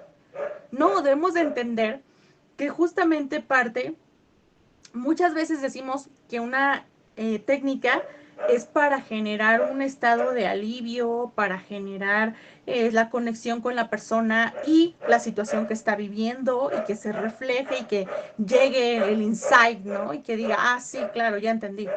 Pero muchas veces también es parte de nuestra evaluación.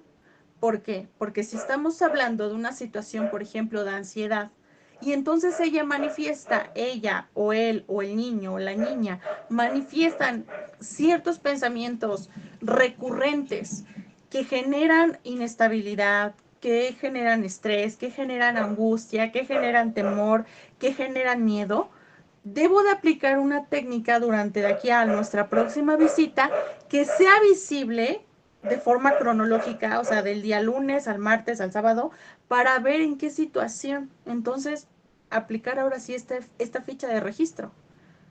La fecha. Hoy nos vimos 14. A partir de mañana vas a hacer tu tarea, ¿no? Esta es tu tarea. Te asigno esta tarea. Y no es hay o tiene diferentes objetivos, ¿no? En este caso, ¿cuál es el objetivo? Identificar la situación. ¿Qué situaciones son las que les generan esa ansiedad? ¿Qué pasa en esa situación? Azoté la puerta, me autolesioné, consumí alcohol, consumí droga, hice esto, hice el otro. ¿Cuál fue el pensamiento? Bueno, pues mi vida no tiene sentido, esto, el otro. ¿Cuál fue la respuesta emocional, racional? O sea, todos estos elementos nos van a ayudar parte de nuestro análisis para empezar a intervenir, ok, de la fecha o incluso muchos utilizan la tabla o elementos que traigan, por ejemplo, de medición, ¿no? O Likert. Y entonces del 0 al 10, si el lunes te enojaste, del 0 al 10, ¿qué tan enojado estuviste? 8. Entonces ya a la siguiente sesión tienes más información que recabar. Ok, del día lunes escribiste 9, ¿no? Ah, ¿por qué 9? Ah, bueno, pues es que exploté y entonces discutí con mi pareja y con todo mundo. Ah, ok, ¿no? Pero no me puedo controlar y entonces yo identifiqué y empecé a sudar y, ¿no? Eso nos está generando más información. Otro de los objetivos de utilizar técnicas con base teórica en la psicología es justamente para el insight. Otro objetivo es justamente para psicoeducar a las personas mediante, por ejemplo, un libro, ¿no?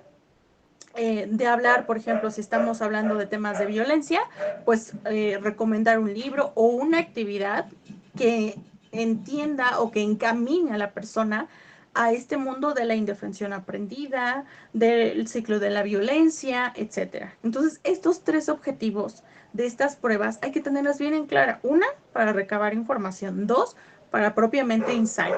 Tres, para la psicoeducación, para que vayamos a la par y entonces lo invitas de este lado a la parte de la psicología, porque él es profesional en su vida, él ya hizo las decisiones, ya está la situación, pero tú le estás invitando a generar esa nueva perspectiva.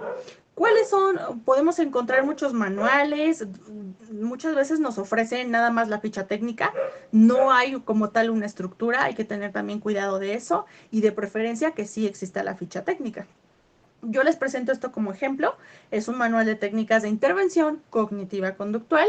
Sí mantiene este escrito y, por ejemplo, te da los ejercicios, ¿no? Incluso hasta te dice cuál pregunta puedes hacer. Un ejercicio que es la carta de despedida, ¿no? De esta carta de despedida, de estos tres objetivos, ¿cuál puede ser? La de insight, la de recabar información o quizá la de psicoeducar.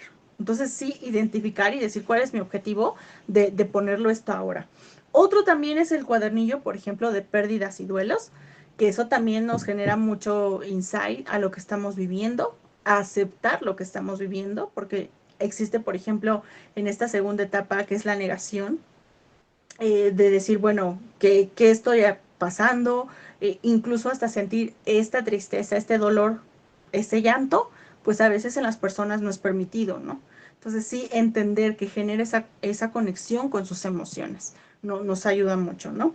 Y obviamente la psicología como agente de salud mental es experta, porque entiende estas dimensiones que tenemos como seres humanos y no nada más las entiende, sino que interviene y interviene por medio de profesionistas como nosotros. Cuando entendemos, cuando empezamos a implementar nuestras propias medidas, no hay que tener miedo, pero sí hay que tener bases teóricas.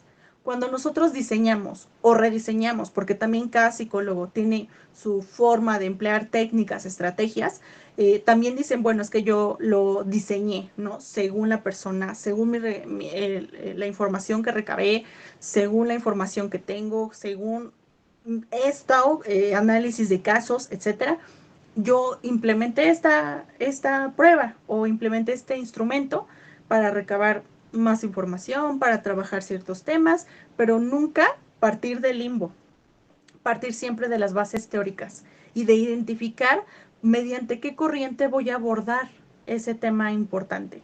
Entonces, esa gente de la salud mental, porque hay que apostar por eso, por tratar de entender y generar esta conexión con nuestro contexto. Somos resultado de muchos de nuestros procesos y debemos de entender y hacernos responsables, ¿no?